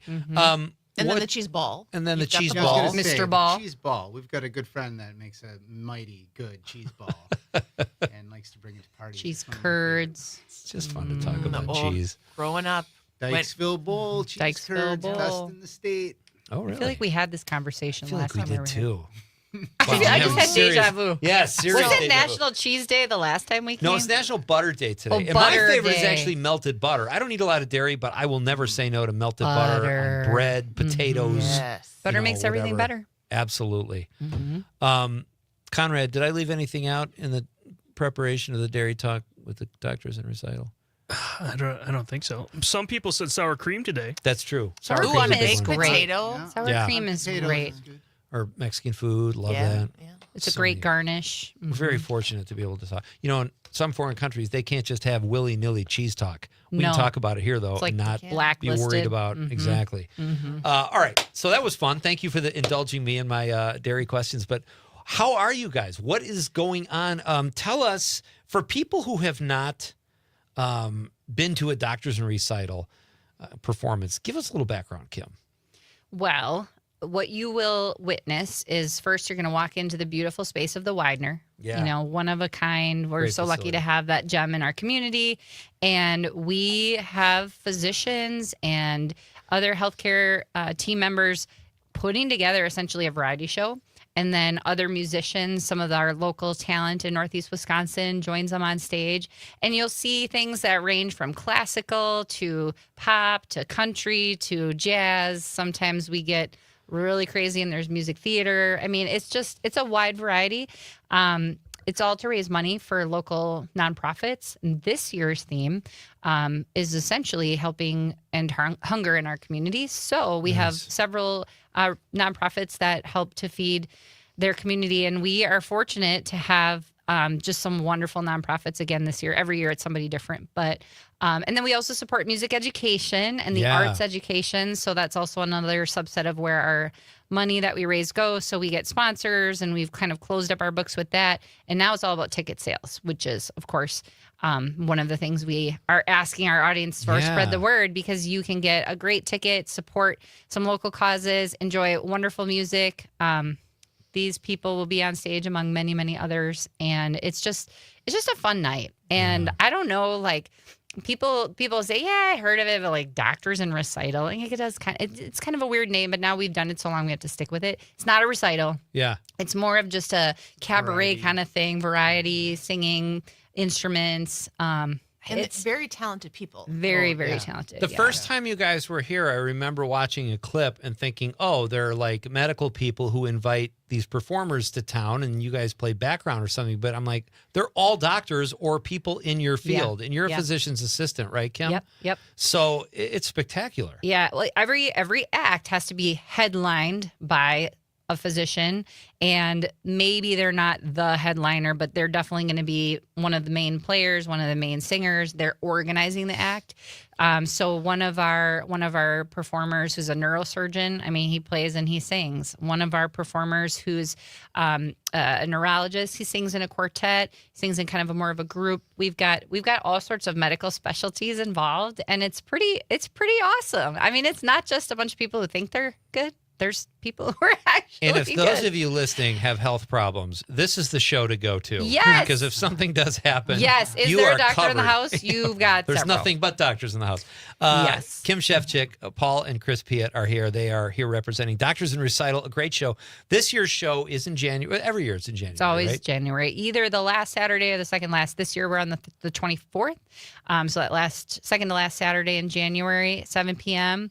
And many people in our community probably already know this, but the Widener has kind of their own ticketing platform. So you can just go right to the Widener, their main page. You can find us there, get your tickets, and it's pretty easy peasy. Can we hear something before we've got about 5 minutes to a break? You guys think you could belt something out in that What do you time? want to do, Paul? Should we start with a little bit of, what would we call this? Gospel? A little gospel. Sure. Doctors and Recital.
The earth shall soon dissolve like snow. The sun forbear to shine, but God who calls me here below will be forever mine, will be forever mine. You are forever mine. Wow, that was fantastic. Chris and Paul Piet, Kim Shefchik here representing the Doctors in Recital. I want to talk about that song when we come back. We're going to do a very quick break, and then you guys are going to sing something else at some point. We'll play a little Yahtzee, all kinds of fun stuff going on here. I love Yahtzee. Let's roll for cheese curd. We are coming right back with the Doctors in Recital on Nightlight with Peach Schwaba.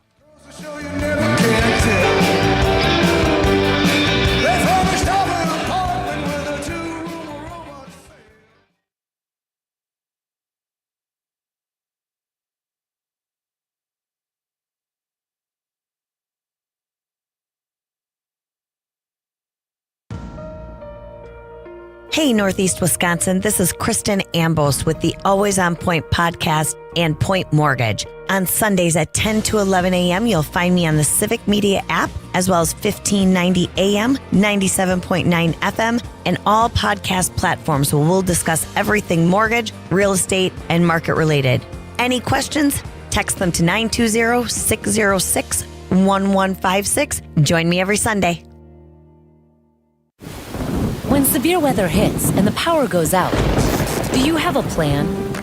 For reliable power and peace of mind, propane can do that. It only takes about 10 seconds for a propane-powered generator to restore power to your home. So no matter what Mother Nature has in store, you know you're prepared. Learn more at wipga.org.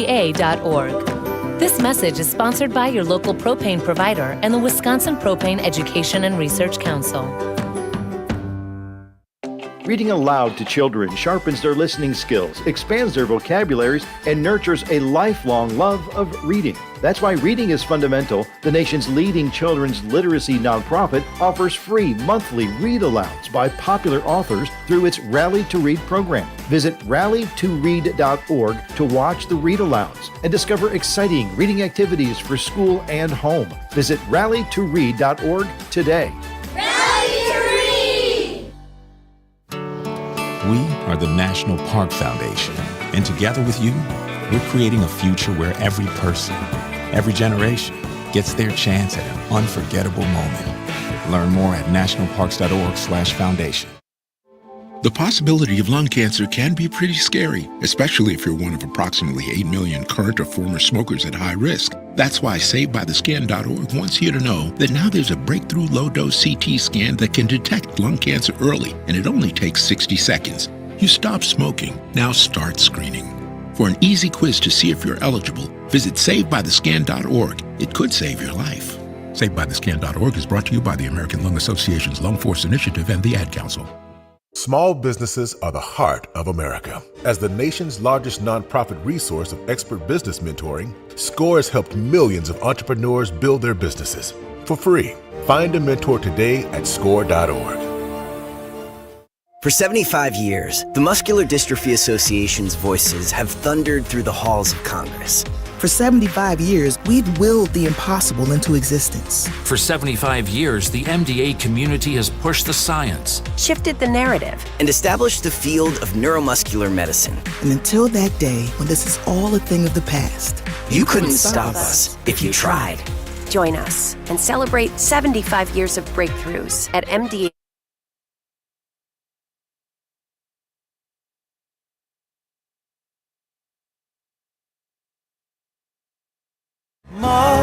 Mother, there's too many of you crying.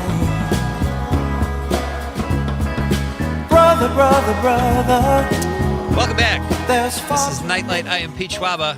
We are hanging out with the Doctors in Recital. Our question of the night is, In honor of National Butter Day, what is your favorite dairy product we have to represent? We are the dairy state. Michael from the 608 says, yeah, hey, guys, it's cheese, 1,000%. He's leaving no doubt, Conrad. What other food group has a dedicated drawer in the fridge? Well, vegetables. Veggies and fruit, yeah. And fruit, yeah. But I'm not going to sidetrack him. He's on a roll. He says, and don't tell me veggies. No. I just stole his thunder. Spoiler alert. We all know the veggie crisper is also for emergency cheeses. That's great, Michael. Thank you. Love it.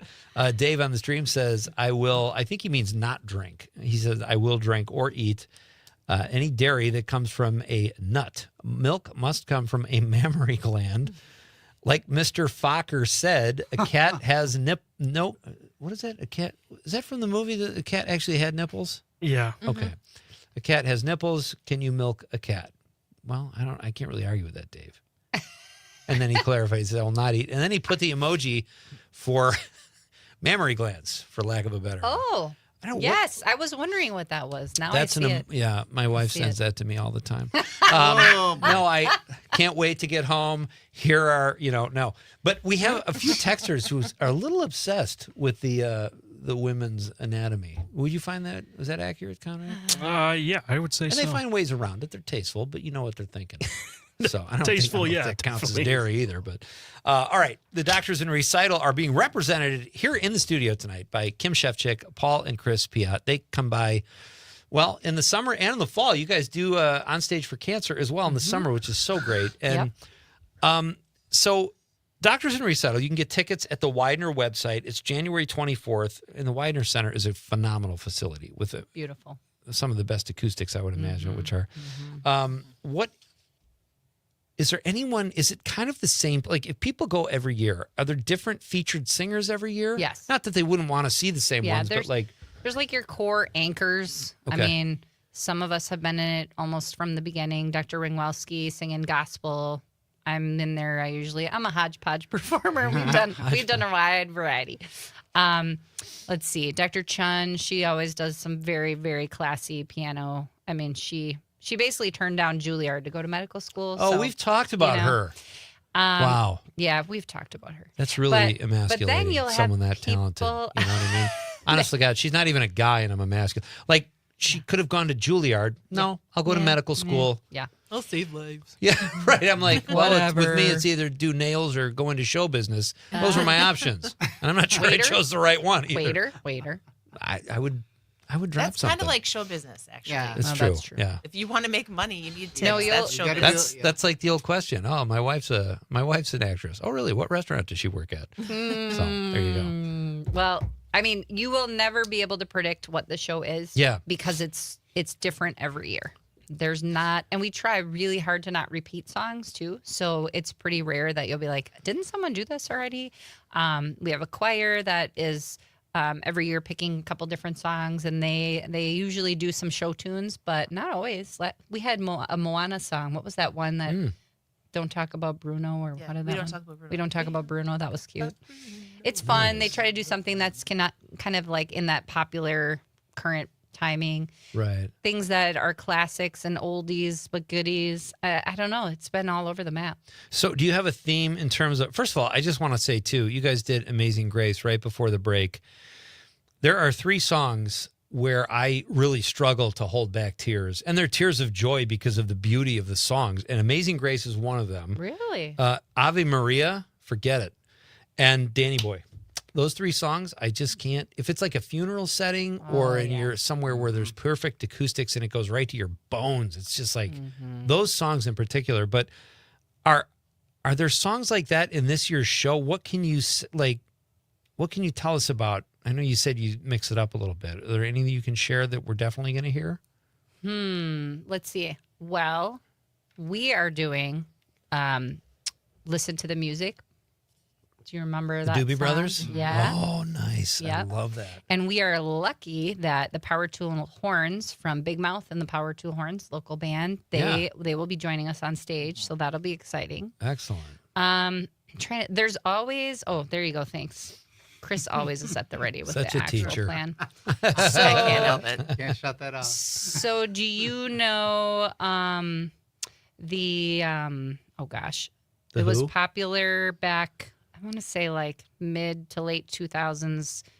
Black Horse and a Cherry Tree. That was like that kind of like jazzy, what would you call that style? It was popular on pop radio. That one was super popular for a bit. Feeling Good. That one's going to be good. Brad Locke, he likes to sing kind of, one year he did Elton John. He's done show tunes, but Feeling sweet. Good with the East High School Jazz Band, which is always fun to get some of the Nice. high school kids Yeah. singing and playing. And then we have like Ragtime, you know, the Ragtime musical. Yeah. There's lots of variety. We've got a couple. Oh, yeah. I love Ragtime. I love Scott Joplin. He's like one of my all-time favorite. There's a couple that are like written for the show. So Dr. nice. Hess has an original piece. And then every year, Dr. Vardis writes a song about our recipients. This year, his song is titled A Biker Dude Named Matt. I cannot believe that that's the title, but that's what it's called. But it's almost always moving. Usually, if you read the lyrics of his song, like you were just saying, like they'll move you to tears. Yeah. Last year's was really good because, you know, there's different recipients we've had over the years, and many of them do involve. We tend to pick things that are for our health and wellness in Brown County. So a lot of things with mothers and children, you know, hunger being this year. But the story was, you know, about kids that need a place that feels like home and smells like home and is like home. And he kind of wrote it from the kid's perspective. It was so beautiful. great. Yeah. You never know what you're going to get. I love that. But All right, there's always a touch of things you'll know. We're going to talk more about this after the news. We'll be back for Act 3. No longer Act 2. It's a 3-act show now, Conrad. Look alive. You ready? All right. We're coming back after the news. More with the Doctors in Recital who are here, Kim, Paul, and Chris. They're going to perform again as well. And then we've got some talk about a great show coming up in Western Wisconsin in hour number 2 as well. It's Pete Schwaba and Nite Lite. Great to have you with me.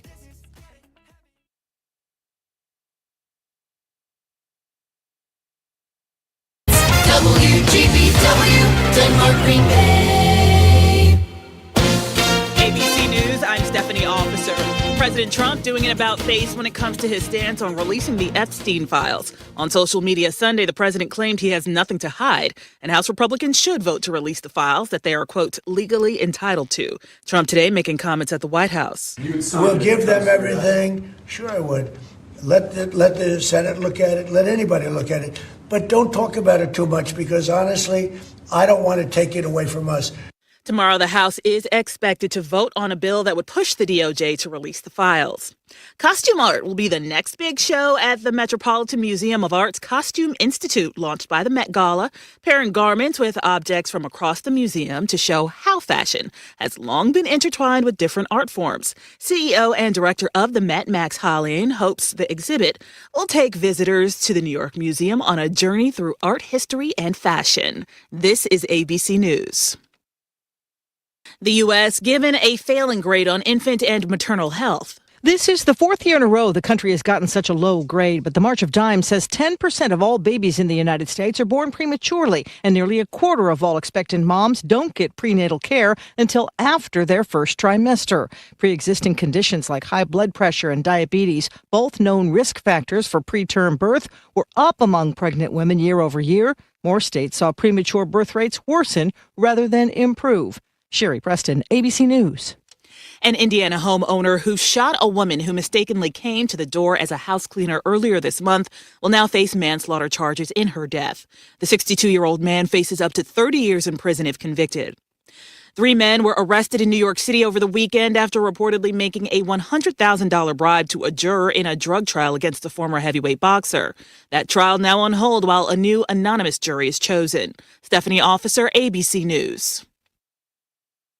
In sitcoms, when someone has a problem, they just blurt it out and move on. Well, I lost my job and my parakeet is missing. How was your day? But the real world is different. Managing life's challenges can be overwhelming. So, what do? We get support. The Huntsman Mental Health Institute and the Ad Council have mental health resources available for you at loveyourmindtoday.org. That's loveyourmindtoday.org. See how much further you can go when you take care of your mental health. Teachers are diverse, skilled leaders. innovating to prepare students for our fast-changing world. Teaching shapes lives. Are you ready? Explore teaching at teach.org, supported by the U.S. Department of Education and 1 million teachers of color. Is getting vaccinated on your to-do list? We can help you check that off. You've got this. Yes, you do. See how we've got you at yougotthis.usaging.org. A message from the Aging and Disability Vaccination Collaborative, powered by U.S. Aging.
I'm meteorologist Mace Michaels. Mostly cloudy for tonight, a low in the mid-20s. Some flurries around tomorrow morning, then partial sun for the afternoon, cool with a high in the upper 30s. Staying cloudy and cool for Wednesday, a high in the low 40s. Current temp is 30. Every 15 seconds, someone is diagnosed with cancer. If it's happened to you or someone you love, the American Cancer Society can help at every step of the journey. Visit cancer.org today. Not completing high school is more of a social thing than it was an academic thing. Even though all these years have passed, I still had that longing to have my diploma. At age 30, Carissa finished her high school diploma. If you're even considering getting your high school diploma, you can do it. No one gets a diploma alone. If you're thinking of finishing your high school diploma, you have help. Find free adult education classes near you at finishyourdiploma.org. That's finishyourdiploma.org. Brought to you by the Dollar General Literacy Foundation and the Ad Council. The Elder Care Locator is here to help you live your best life as you age at home. Our call center advisors are ready to connect you with trustworthy local experts. Help is just a phone call away at 1-800-677-1116. Being blind doesn't look how others may think. Retinitis pigmentosa aimed to overwhelm my family. It tried to cut me down.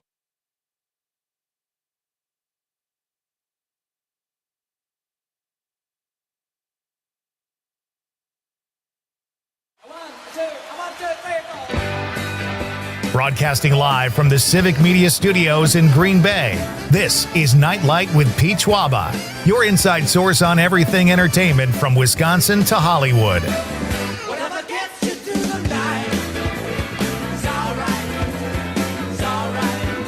And now, a guy who likes to dine and dash, Pete Schwaba. Welcome back, ladies and gentlemen. We are kicking off hour number 3 here. That's right. You heard that right, folks.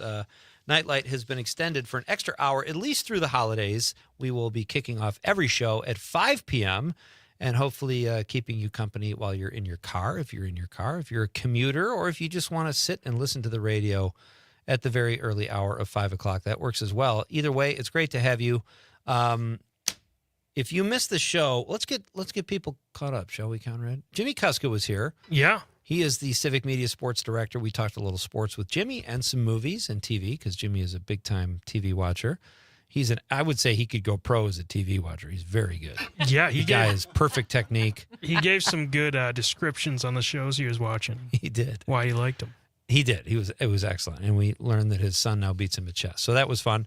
In hour number 2, the doctors in recital, so to speak, joined us. Kim, Paul, and Chris. They are all here still. We will be back to them in just a moment. They're going to perform again, which is exciting. Our question of the night, if you're just joining us, is in honor of National Butter Day. What is your favorite dairy product? We'll get caught up on texts, too, in just a moment. And Conrad told us about, what was that movie called, that bad one? With Playdate with Kevin James and Alan Richardson. I knew you were going to watch that. Well, of course. It I has said, I Kevin know James. Conrad is going. It has Kevin James in it. And I watched a great movie called Relay, which you can rent on demand. And a great thriller that's brand new, very good reviews. Check it out.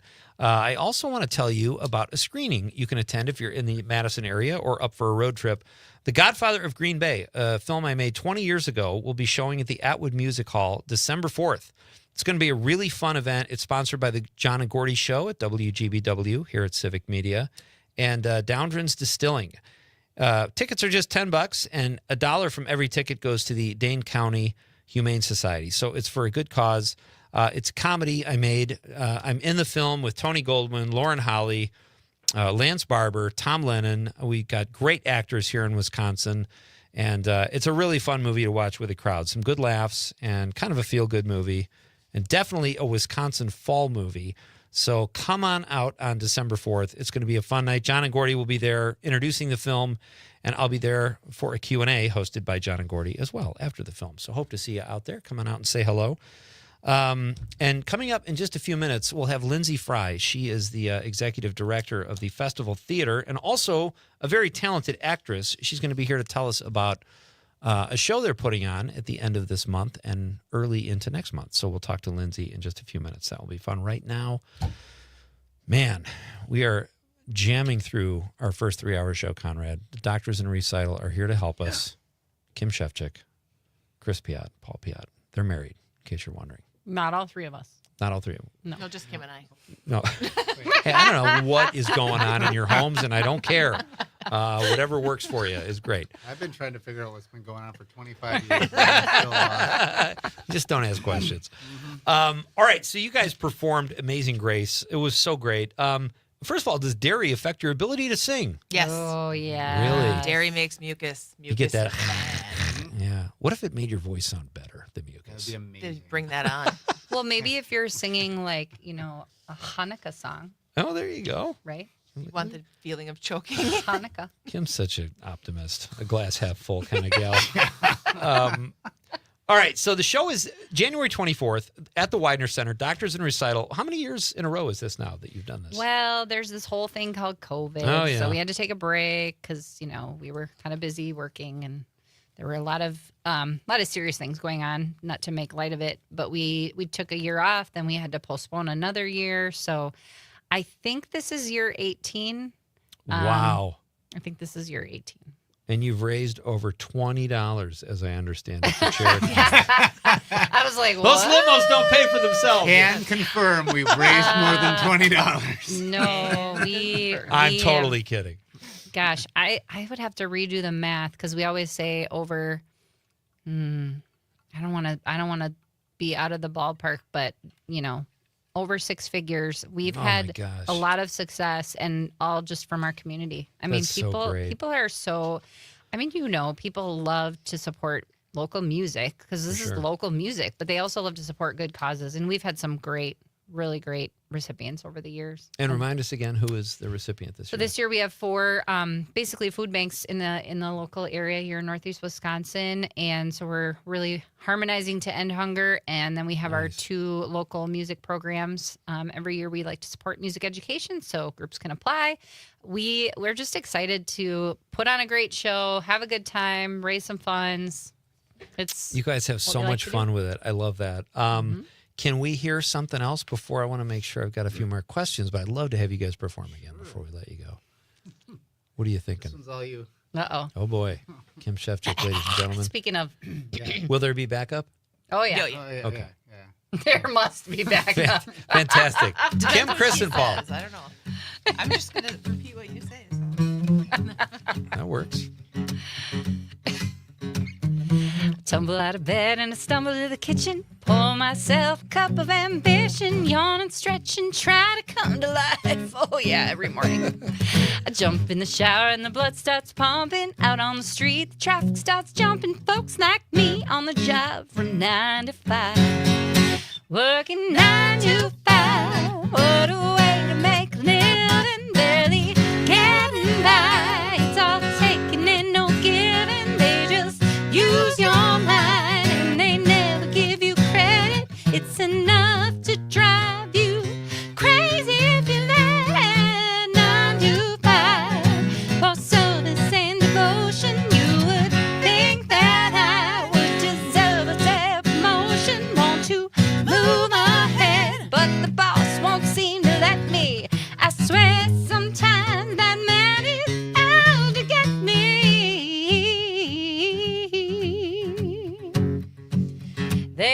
dream just to watch him shatter. You just step on the boss man's ladder, but you got dreams he'll never take away.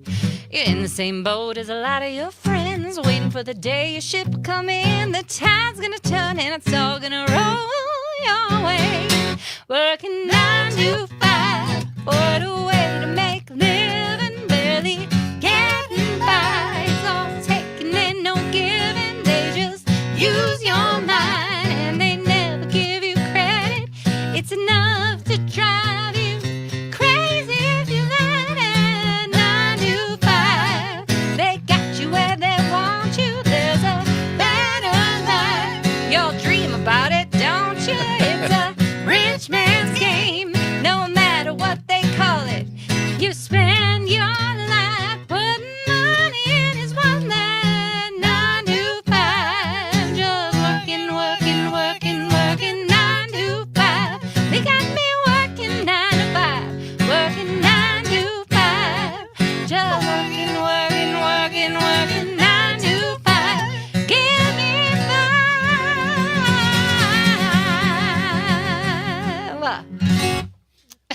That is awesome. Or in some of our cases, 7 to 7 or whatever time, 5 5 to 8. 5 now. to Yeah, 8. I can relate. Yeah.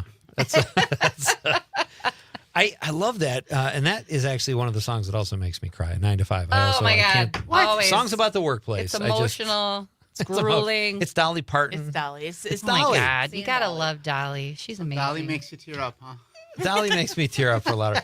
Listen, you know what's weird? I love her. It's funny that you say that because I never really thought about Dolly Parton when I was a kid, and then all of a sudden she's been around so long, and she's so sweet and does so much for charity, and it's like this is a national treasure. Yes. Now I love Legit. everything about her. She's She is amazing. legit. Yeah.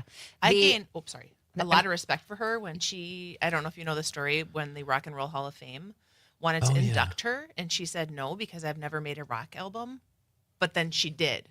So She's that like, give me a year. She at like made a 8, rock she album. made a and rock then album. she let them induct her. Oh man, And it's a good album. I love. It's Here crazy. You come again. I love. I mean, she's got some. Here you come great. again. Listen, if you want to Yeah. perform that, if you want to play us out with that, I don't know. Do you guys have? Who are your musical influences? Kim Shevchak. Yeah. Duh. Definitely. Hello. So speaking of dairy, I grew up singing to the cows. And my grandpa would listen to old time country in the barn. So I grew up Patsy Cline and Waylon Jennings and like all these and Dolly Parton. Yeah. And ironically, to this day, I still feel like that, I don't know, that raw, working, I don't know, that influences the old country. me. And hanging out with these guys for as long as I have, they've got amazing taste in music. I always learn about some new group because of them. Now we're learning from our kids. Yeah. I was like, what are you guys listening to? Yeah. Send it my way. Are you surprised with all because I do that too, and I can't believe all the genre integration in the music. It's country and rap and all these combinations I never would have thought would happen, but it's kind of cool. It's hard to keep up. Yeah. It makes me feel old. You know what I mean? Right. Because what is it's this? hard to keep on the cusp of it. For sure. What about you guys? Who are your musical influences? Oh, yours is easy. Well, yeah, James, but I mean, I James like Taylor. a lot of different musicians. But as far as an influence, on how I sing and play, it would be James Taylor. I remember. I think we talked about that. Yeah, that's a great one. But yeah, don't laugh at me. So when I was a kid back in the day, and you had CDs, my alphabet started with AC/DC and ended with Yanni. And everything in between. The little dose of Ruth Buzzy in the middle there. Yeah, sure. I forgot all about Yanni. Oh my gosh. That's listen. My music catalog too was very sort of esoteric, maybe, or what. I had a lot of different stuff in there, and you can't. I don't know anybody that just listens to one genre. Sometimes you want classical, or I love jazz on all the time. If when I you love write, music, I love jazz. You listen to a wide range. Exactly. What about you, Chris? Oh, but mine is interesting. My parents would go polka dancing every weekend. Okay. So lots of polka music, but I was the youngest by a lot. By a lot. What do you mean, like? 7, 8 years. They thought they were done, but that polka music really got their motors running. My oldest sister is 18 years older than I am. Oh my gosh. So, okay. and then like the closest sibling to me is 7 years. All right. So the music that I really heard, because my parents were always working, was my siblings' music. Okay. So it was a lot of like 80s rock. Nice. Is what I really grew up listening to a lot, was 80s rock, and knowing I couldn't actually touch the vinyl, but I always wanted Oh my to. God, Cyndi Lauper. And I love watching her just with her induction recently, and like just the way she talks about, women and music and being an artist and being on the edge. Vivid memory of my brother's 1987 Bon Jovi "Slippery When Wet" album. Oh, that with was the cool. water, the droplets, and it the looked red. wet. And don't touch my elbow. I'm just standing in his room, just like staring at it by the turntable, like I know I shouldn't touch it. That's so I funny. really want to play this album. I've talked about this where I grew up in my neighborhood in Chicago. I hung out with a lot of older kids, and somebody wrote the words Pink Floyd on a public school, and we were hanging out there, and they spelled Floyd wrong. And the guy said, whoever wrote that doesn't even deserve to own a pen. Like teenage boys particularly get very passionate about their music. Guys, this was fun. Thank you so much. Thank Best you of for luck with having Doctors us. of Thanks, Recital. Pete. Come Thank you back for having soon. us. How about tomorrow? All right, we'll do it. So we'll Sure. figure something out. All right. Yeah, we'll be Doctors back. in Recital, Kim, Chris, and Paul. Love these guys. Check out Doctors in Recital at the Widener January 24th. We are coming right back with Lindsay Fry from the Festival Theater. It's Pete Schwaba and Nite Lite. It's a gospel kind of feeling. WGBW and WGBW.FM. With locations in Appleton and Oshkosh, Insight Eye Care has been serving the Fox Valley since 1972, offering comprehensive eye care services. Their doctors also share a special interest in treating chronic dry eye disease, providing specialty contact lenses, and expert pediatric eye care. Find Insight Eye Care on North Sawyer Street in Oshkosh and Chain Drive in Appleton. Improving lives by improving sight with quality eye care for everyone in your family. Insight Eye Care. Visit WIinsight.com to schedule your eye exam today. America is kept safe because the Army National Guard responds, protects, and supports our nation when it needs them most. From fighting wildfires with air support, helping civilians in flooded neighborhoods, to delivering food and supplies to those who have lost everything, the Army National Guard always responds when disaster strikes. The Army National Guard also trains to be ever vigilant against threats, foreign and domestic. They protect our skies with missile defense weaponry. They secure our information, communications, and infrastructure with cybersecurity. And they protect us against chemical, biological, and radiological hazards with the civilian support team. The Army National Guard also stands ready to deploy and provide support for conflicts or humanitarian missions abroad. Join the Army National Guard and be there to respond, protect, and support your community and your country. Visit NationalGuard.com to learn more about part-time service.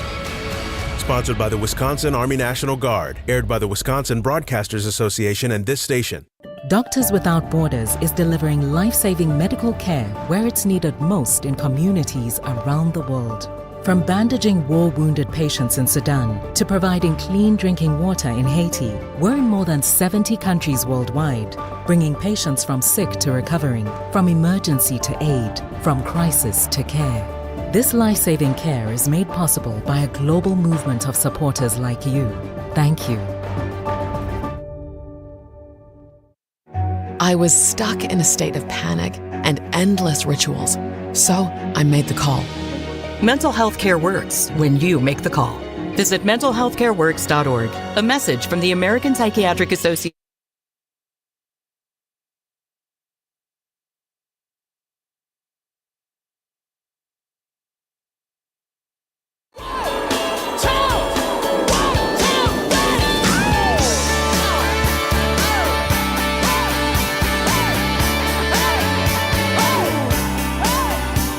Welcome back.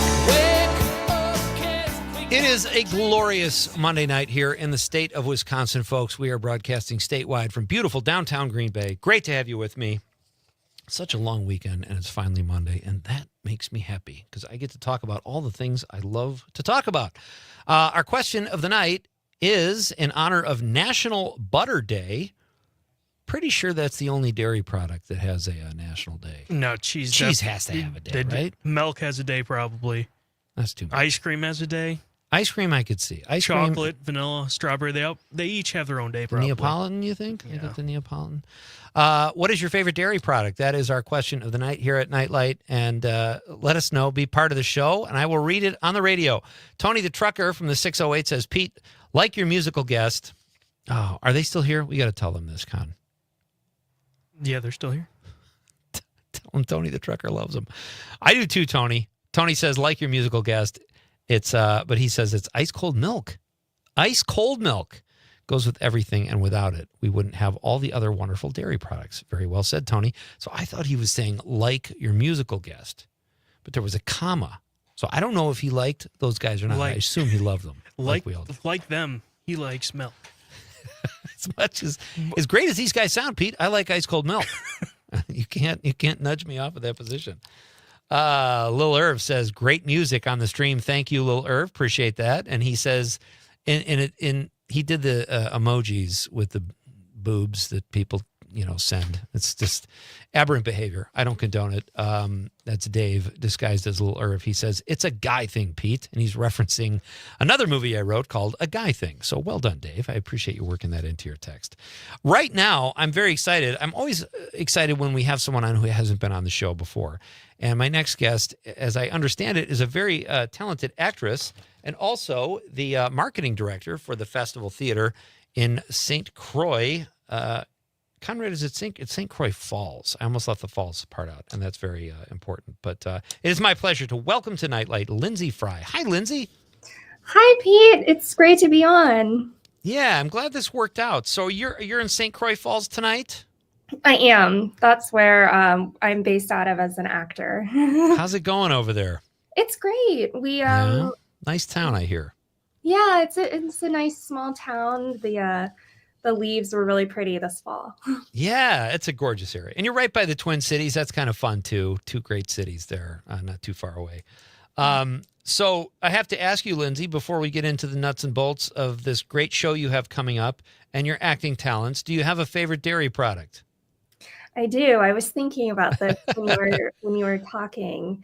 I think I like definitely ice cream. Yeah. But like the very like creamy ice cream or anything kind of like custardy. Nice. That is serious dairy you're rolling out there. Yeah. You're talking like serious when you're into custard. What's your favorite ice cream flavor? I like anything with chocolate. Yeah. All right. I like chocolate in my ice cream over fruit. Same here. Have you had the Moose Tracks? Any of the Moose Track varieties? Oh, yes. Yeah, that's dynamite. All right. So give us a little background about yourself, Lindsay, before we get into this cool show you're doing. I would love to know more about you. How did you end up in St. Croix Falls, and how did you get into acting? All that kind of stuff. Yeah. So I'm an actor. I was acting since I was little in theater camps that my mom signed me up for, or in my school plays. But I went to a small town in Kansas. Oh, wow. So we didn't have a very large or robust theater program, and I didn't really get into theater until college. I originally went to Luther College for piano performance and quickly changed my major to theater and just fell in love with it. And I found St. Croix Festival Theater through an internship program a couple years ago. And they have a really great program for interns if you're in college or just graduated. That's how I found Festival Theater. And then I've been an actor since graduating. I've worked kind of all over, but mainly in Festival in St. Croix Falls. I've worked in the Twin Cities, and then I did a tour in Virginia with the Barter Theater. Wow. So, yeah. So now I'm here and working the admin side as well as acting as a residential. That's exciting. And you obviously had a great experience there if you did an internship and now you're there full time. That's always nice when that works out. So how long have you been there? This will be coming up on my 3rd year on Okay. staff. Mhm. Great. So we have about a minute until a break, Lindsay. We're going to do the news. And then we'll come back and hear all about your new show. But give us, in about a minute, if you can, some background on Festival Theater, because it's got a great history. Yeah, Festival Theater started as a summer stock theater in the 90s, where that means you just do plays in the summer. So it's not producing shows all year. And it's grown and stayed alive through, lots of things, and COVID being one of the most recent things. That now we produce shows. We produce about 6 to 7 full-length productions a year. We have an arts education program called the Festival Theater Playmakers. It's open to people of all ages to audition for our Playmakers series. Love that. And we also produce a lot of concerts and other smaller events that are like night events. Great cultural activities at the Festival Theater in a wide range. It's really great. So we're going to tell you when we come back after the news about a very cool show they're doing. Lindsay's going to tell us all about it. Lindsay Fry is here, folks. It's Pete Schwaba and Nightlight on the Civic Media Radio Network. I walk around, I can't hear a sound, folks talking loud, but I don't see at all. I gotta get away, I don't know where to go. It's hopeless, so I guess From Denmark to De Pere, this is 97.9 WGBW.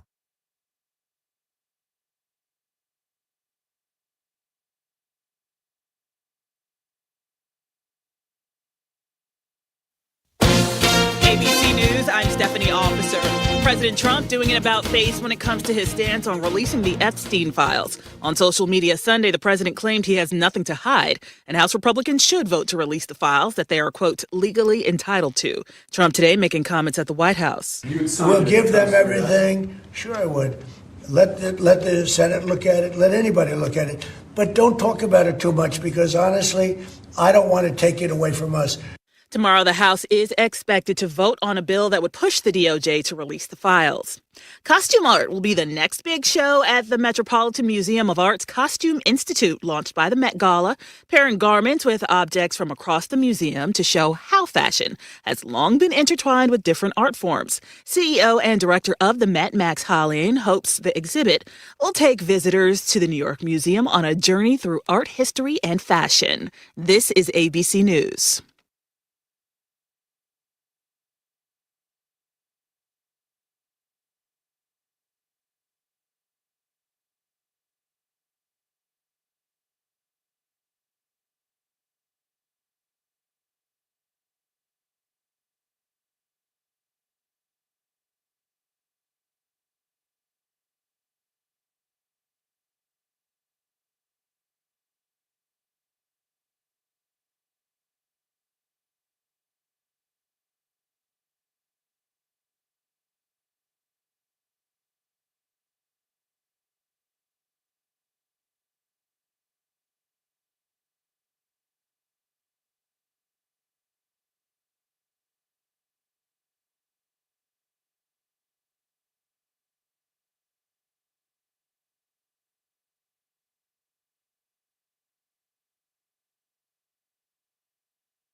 I'm meteorologist Mace Michaels. Mostly cloudy for tonight, a low in the mid-20s. Some flurries around tomorrow morning, then partial sun for the afternoon, cool with a high in the upper 30s. Staying cloudy and cool for Wednesday, a high in the low 40s. It's 28 degrees right now. Reading aloud to children sharpens their listening skills, expands their vocabularies, and nurtures a lifelong love of reading. That's why Reading is Fundamental, the nation's leading children's literacy nonprofit, offers free monthly read-alouds by popular authors through its Rally to Read program. Visit rallytoread.org to watch the read-alouds and discover exciting reading activities for school and home. Visit rallytoread.org today. We are the National Park Foundation, and together with you, we're creating a future where every person, every generation gets their chance at an unforgettable moment. Learn more at nationalparks.org/foundation.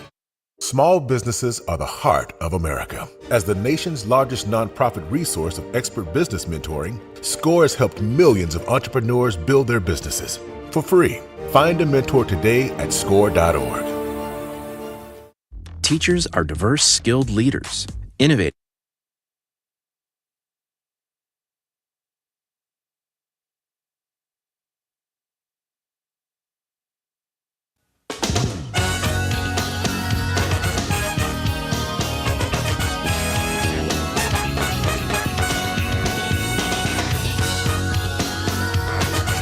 Welcome back.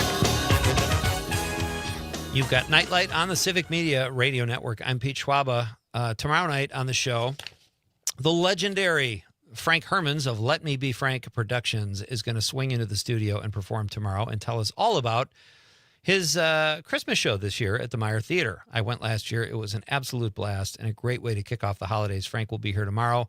Then Ellie Bordeaux from Up North News joins me at 6:35, and Madison film critic and CityCast Madison newsletter editor Rob Thomas, one of our frequent flyers here at Nightlight, will be here to talk movies. That's tomorrow night. Lots of fun all week as we add an hour for the foreseeable future here at Nightlight from 5 to 8 every night. So join us, please, tomorrow at 5 o'clock.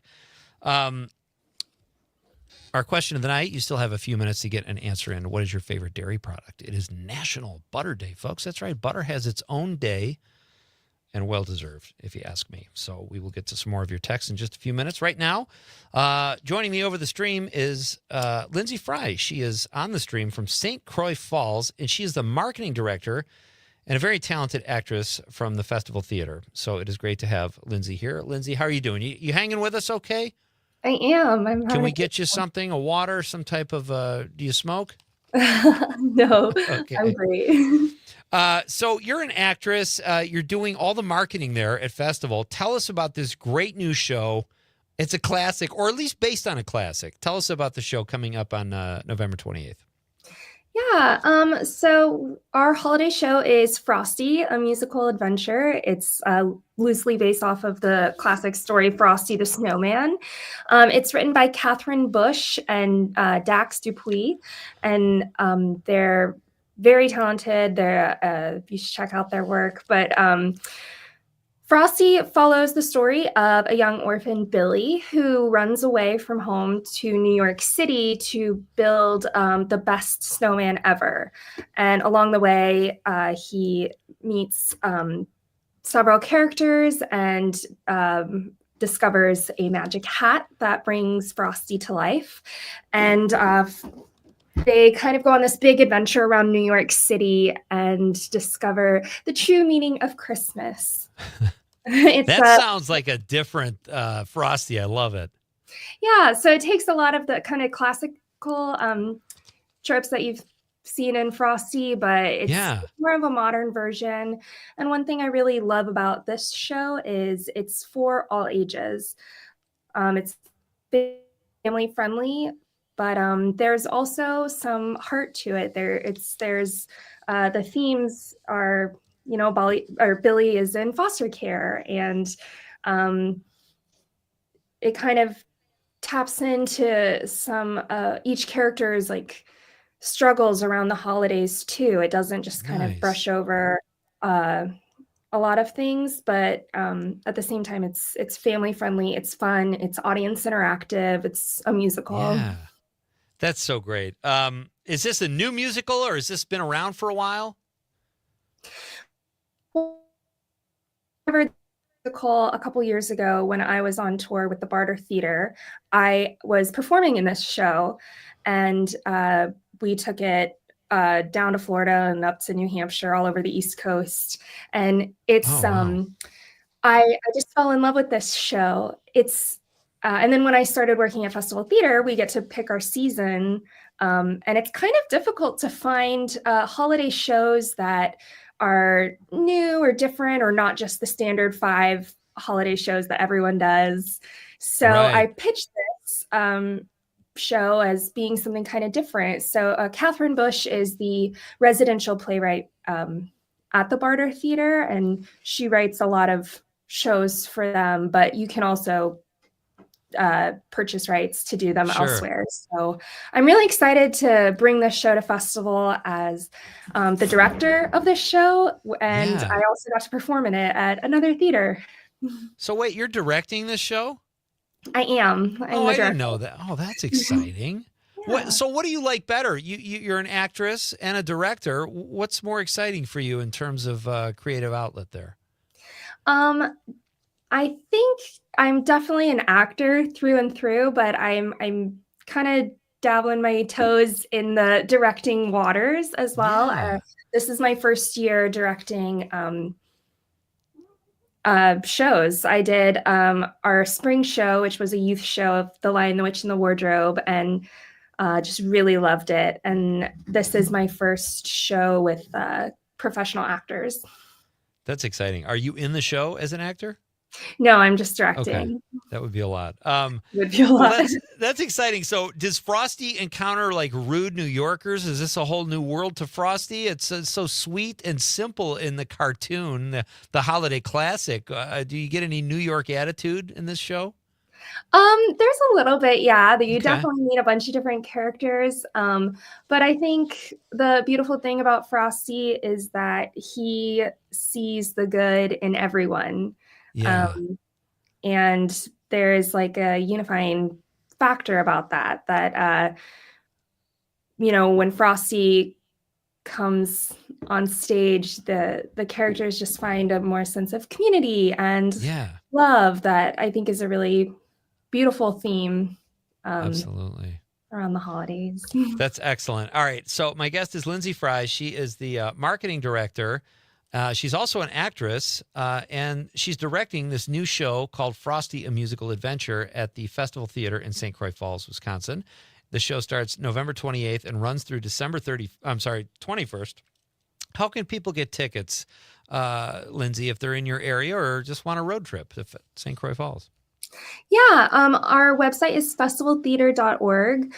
You can get tickets through there and find more details about the shows or other events that we have going on. Or you can call our box office, and that number is 715-483-3387. Outstanding. All right, very cool. So let me ask you something. Your theater has such a great reputation. It's got a history. Where do you find the actors for stuff like? It can't all be local. Do you bring actors in from other? I know a couple months ago, you guys did the show You and I, or I and You, I think it was called, and we had the director on who was from New York City. So how does that work with festival? Do you have the kind of budget where you can bring actors and directors in, or is it mostly local? Yeah, so we bring actors in from all over the country. We have actors in Frosty from Alabama, Chicago, Denver. We also have local actors from St. Croix and the Twin Cities, Milwaukee, another actors from Milwaukee. So we have a really great support system from the community in St. Croix Falls that we have host homes. So that we can provide housing for actors, which is really great. And we wouldn't be able to bring these people in if it weren't for the program. So shout out to all the host homes. Okay, that's so great. All right. So what are some other productions you have coming up? You want to get a plug in for something after Frosty or after the holidays? Yeah, we have several other concerts coming up. Hiroya Tsukamoto is a professional classic guitarist. He will be at Festival Theater on November 23rd at 7:30. His show is called A Journey Through Strings and Stories. It's really great. This is, I think, his third year coming back to do a concert. So very popular, wonderful guitarist. And then we also have a Christmas concert. Colleen Ray is coming to do a show called A Holiday in Your Heart on December 13th at 2 p.m. And she's got like an orchestra, and it'll be really fun holiday music. That is excellent. Do people tell you you look like Natalie Portman? Do you get that often? No, I don't. Really? Con, am I wrong? No, you're not. All right. I mean, I think I look like Natalie Portman too, so I don't know if that's that much of a compliment. No, I'm serious. You totally have that. Like you could play her sister or something. Thank you. What are you watching on TV when you're done with theater and festival directing and creative directing and marketing and all that and learning your lines? What is Lindsay sitting down to watch at night? Well, recently I have been watching the new season of Abbott Elementary. Oh, I love that show. So great. Mm-hmm. It's really great. It's very fun. And I'm also currently watching all of the extended versions of The Lord of the Rings, which I've never seen before. You know, I've never seen those films either. I'm just not a Lord of the Rings guy. I know I should watch it because they're supposed to be spectacular, but are you enjoying those? I'm loving it. I'm a new fan. Okay. So you weren't a fan necessarily, but you gave it a whirl and you're digging it. Yeah, I'm watching them with a friend, and we are on movie 3. So I'm so very great. invested. Outstanding. Lindsay, this was fun. Thank you so much for taking the time out and telling us about your really cool production coming up. Break a leg, crush it, all those other cliches, and have a great time putting on Frosty. Thank you so much. Thank you for having me on your show tonight. Anytime. Keep us posted at what's going on at Festival, and we'll do it again sometime. Definitely. Thank you so much. You're welcome. All right, that's Lindsay Fry. Check out Frosty. Conrad, you're a Frosty fan, right? You're not that much of a curmudgeon. Who would hate Frosty the Snowman? Exactly. You can't. Some guy's like, nah, I don't like Frosty. There's like a horror movie that's like scary right. Frosty the Snowman. But it's not Frosty, though. That's not like Frosty. A derivation. Yeah, right, exactly. Check it out, folks. Festival Theater, Frosty, a musical adventure, November 28th through December 21st. Lindsay Fry is directing. That's exciting. So check it out. And so I want to talk, Con, about we've got other clips we're kind of behind on. Yeah. Not behind, but Chris Farley. We've got 2 Chris Farley clips. Yeah. Should we do the Chris Farley with his dad? Yeah, I think we should. All right. This is and it's been a while since I sent this to you. Is this Chris Farley talking about? Yeah, about something with his dad. Now I forgot too. So, all right, let's hear it. Yes, this is a great clip. Let's do it. I love this. One time I was with my dad, and what's your dad's name? My dad's name's Tom. Tom? Yeah. And then the chef at the restaurant came up and asked for an autograph. That's nice. And so I signed it, and then my dad goes, "What'd you put on there?" And I go, "Well, I just wanted an autograph, so I signed my name." He goes, "Oh, for God's sakes, make it personal. These folks are coming up there, taking a risk and asking you, make it personal, for God's sakes. Just sign your name like a jack." I don't know. It's like, it happens. Sometimes people come up to an autograph, but it's not going to change me. I'm going to do the same old Chris. Yeah. Nothing's going to happen here. He's such a treasure. That guy was so fun. And like most people would go out there and they want to be, put together and present themselves. He was so honest. And like he's hyperventilating a little bit, probably because he just did cartwheels on his way to the stage, but like, or he's in the presence of Dave Letterman, but such a treasure. And when he just his voice and just telling those stories, it feels like you can just picture it. Yeah, exactly. Very genuine. All right. So we've got, how are we doing on text, Con? Am I keeping up? We got a couple new ones. Let's do those. Let's do those now. Oh, Conrad's mom checking in says her favorite dairy product is squeaky cheese curds. She might have some coming to her next week. Really? You found a place that does mail order cheese curds. That's so awesome. All right, we're going to catch up on your text as well. Oh, let's do Conrad's dad here, too. He says, favorite dairy product is all types of Wisconsin cheese. They must miss Wisconsin. Yeah, we're a cheese family. That's fantastic. All right, we're coming back to wrap things up, finish up with your texts, and maybe take a phone call, too. This is Pete Schwaba and Nightlight on the Civic Media Radio Network. Without my pride, I reach out from the inside.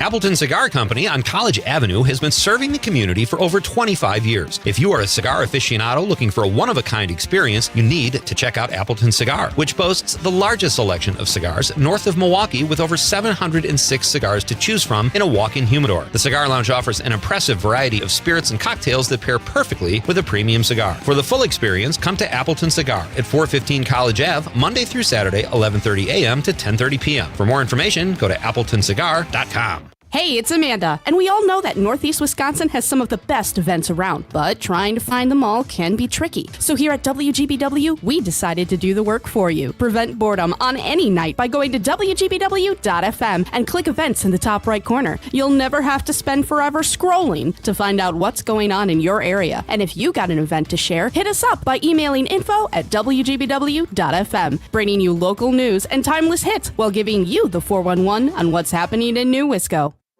The possibility of lung cancer can be pretty scary, especially if you're one of approximately 8 million current or former smokers at high risk. That's why SaveByTheScan.org wants you to know that now there's a breakthrough low-dose CT scan that can detect lung cancer early, and it only takes 60 seconds. You stop smoking, now start screening. For an easy quiz to see if you're eligible, visit SaveByTheScan.org. It could save your life. SaveByTheScan.org is brought to you by the American Lung Association's Lung Force Initiative and the Ad Council. Is getting vaccinated on your to-do list? We can help you check that off. You've got this. Yes, you do. See how we've got you at yougotthis.usaging.org. A message from the Aging and Disability Vaccination Collaborative, powered by US Aging. For 75 years, the Muscular Dystrophy Association's voices have thundered through the halls of Congress. For 75 years, we've willed the impossible into existence. For 75 years, the MDA community has pushed the science, shifted the narrative, and established the field of neuromuscular medicine. And until that day, when this is all a thing of the past, you couldn't stop us if you tried. Join us and celebrate 75 years of breakthroughs at MDA75.org. Every 15 seconds, someone is diagnosed with cancer. If it's happened to you or someone you love, the American Cancer Society can help at every step of the journey. Visit cancer.org today. In sitcoms, when someone has a problem, they just blurt it out and move on. Well, I lost my job and my parakeet is missing. How was your day? But the real world is different. Managing life's challenges can be overwhelming. So, what do? We get support. The Huntsman Mental Health Institute and the Ad Council have mental health resources available for you at loveyourmindtoday.org. That's loveyourmindtoday.org. See how much further you can go when you take care of your mental health.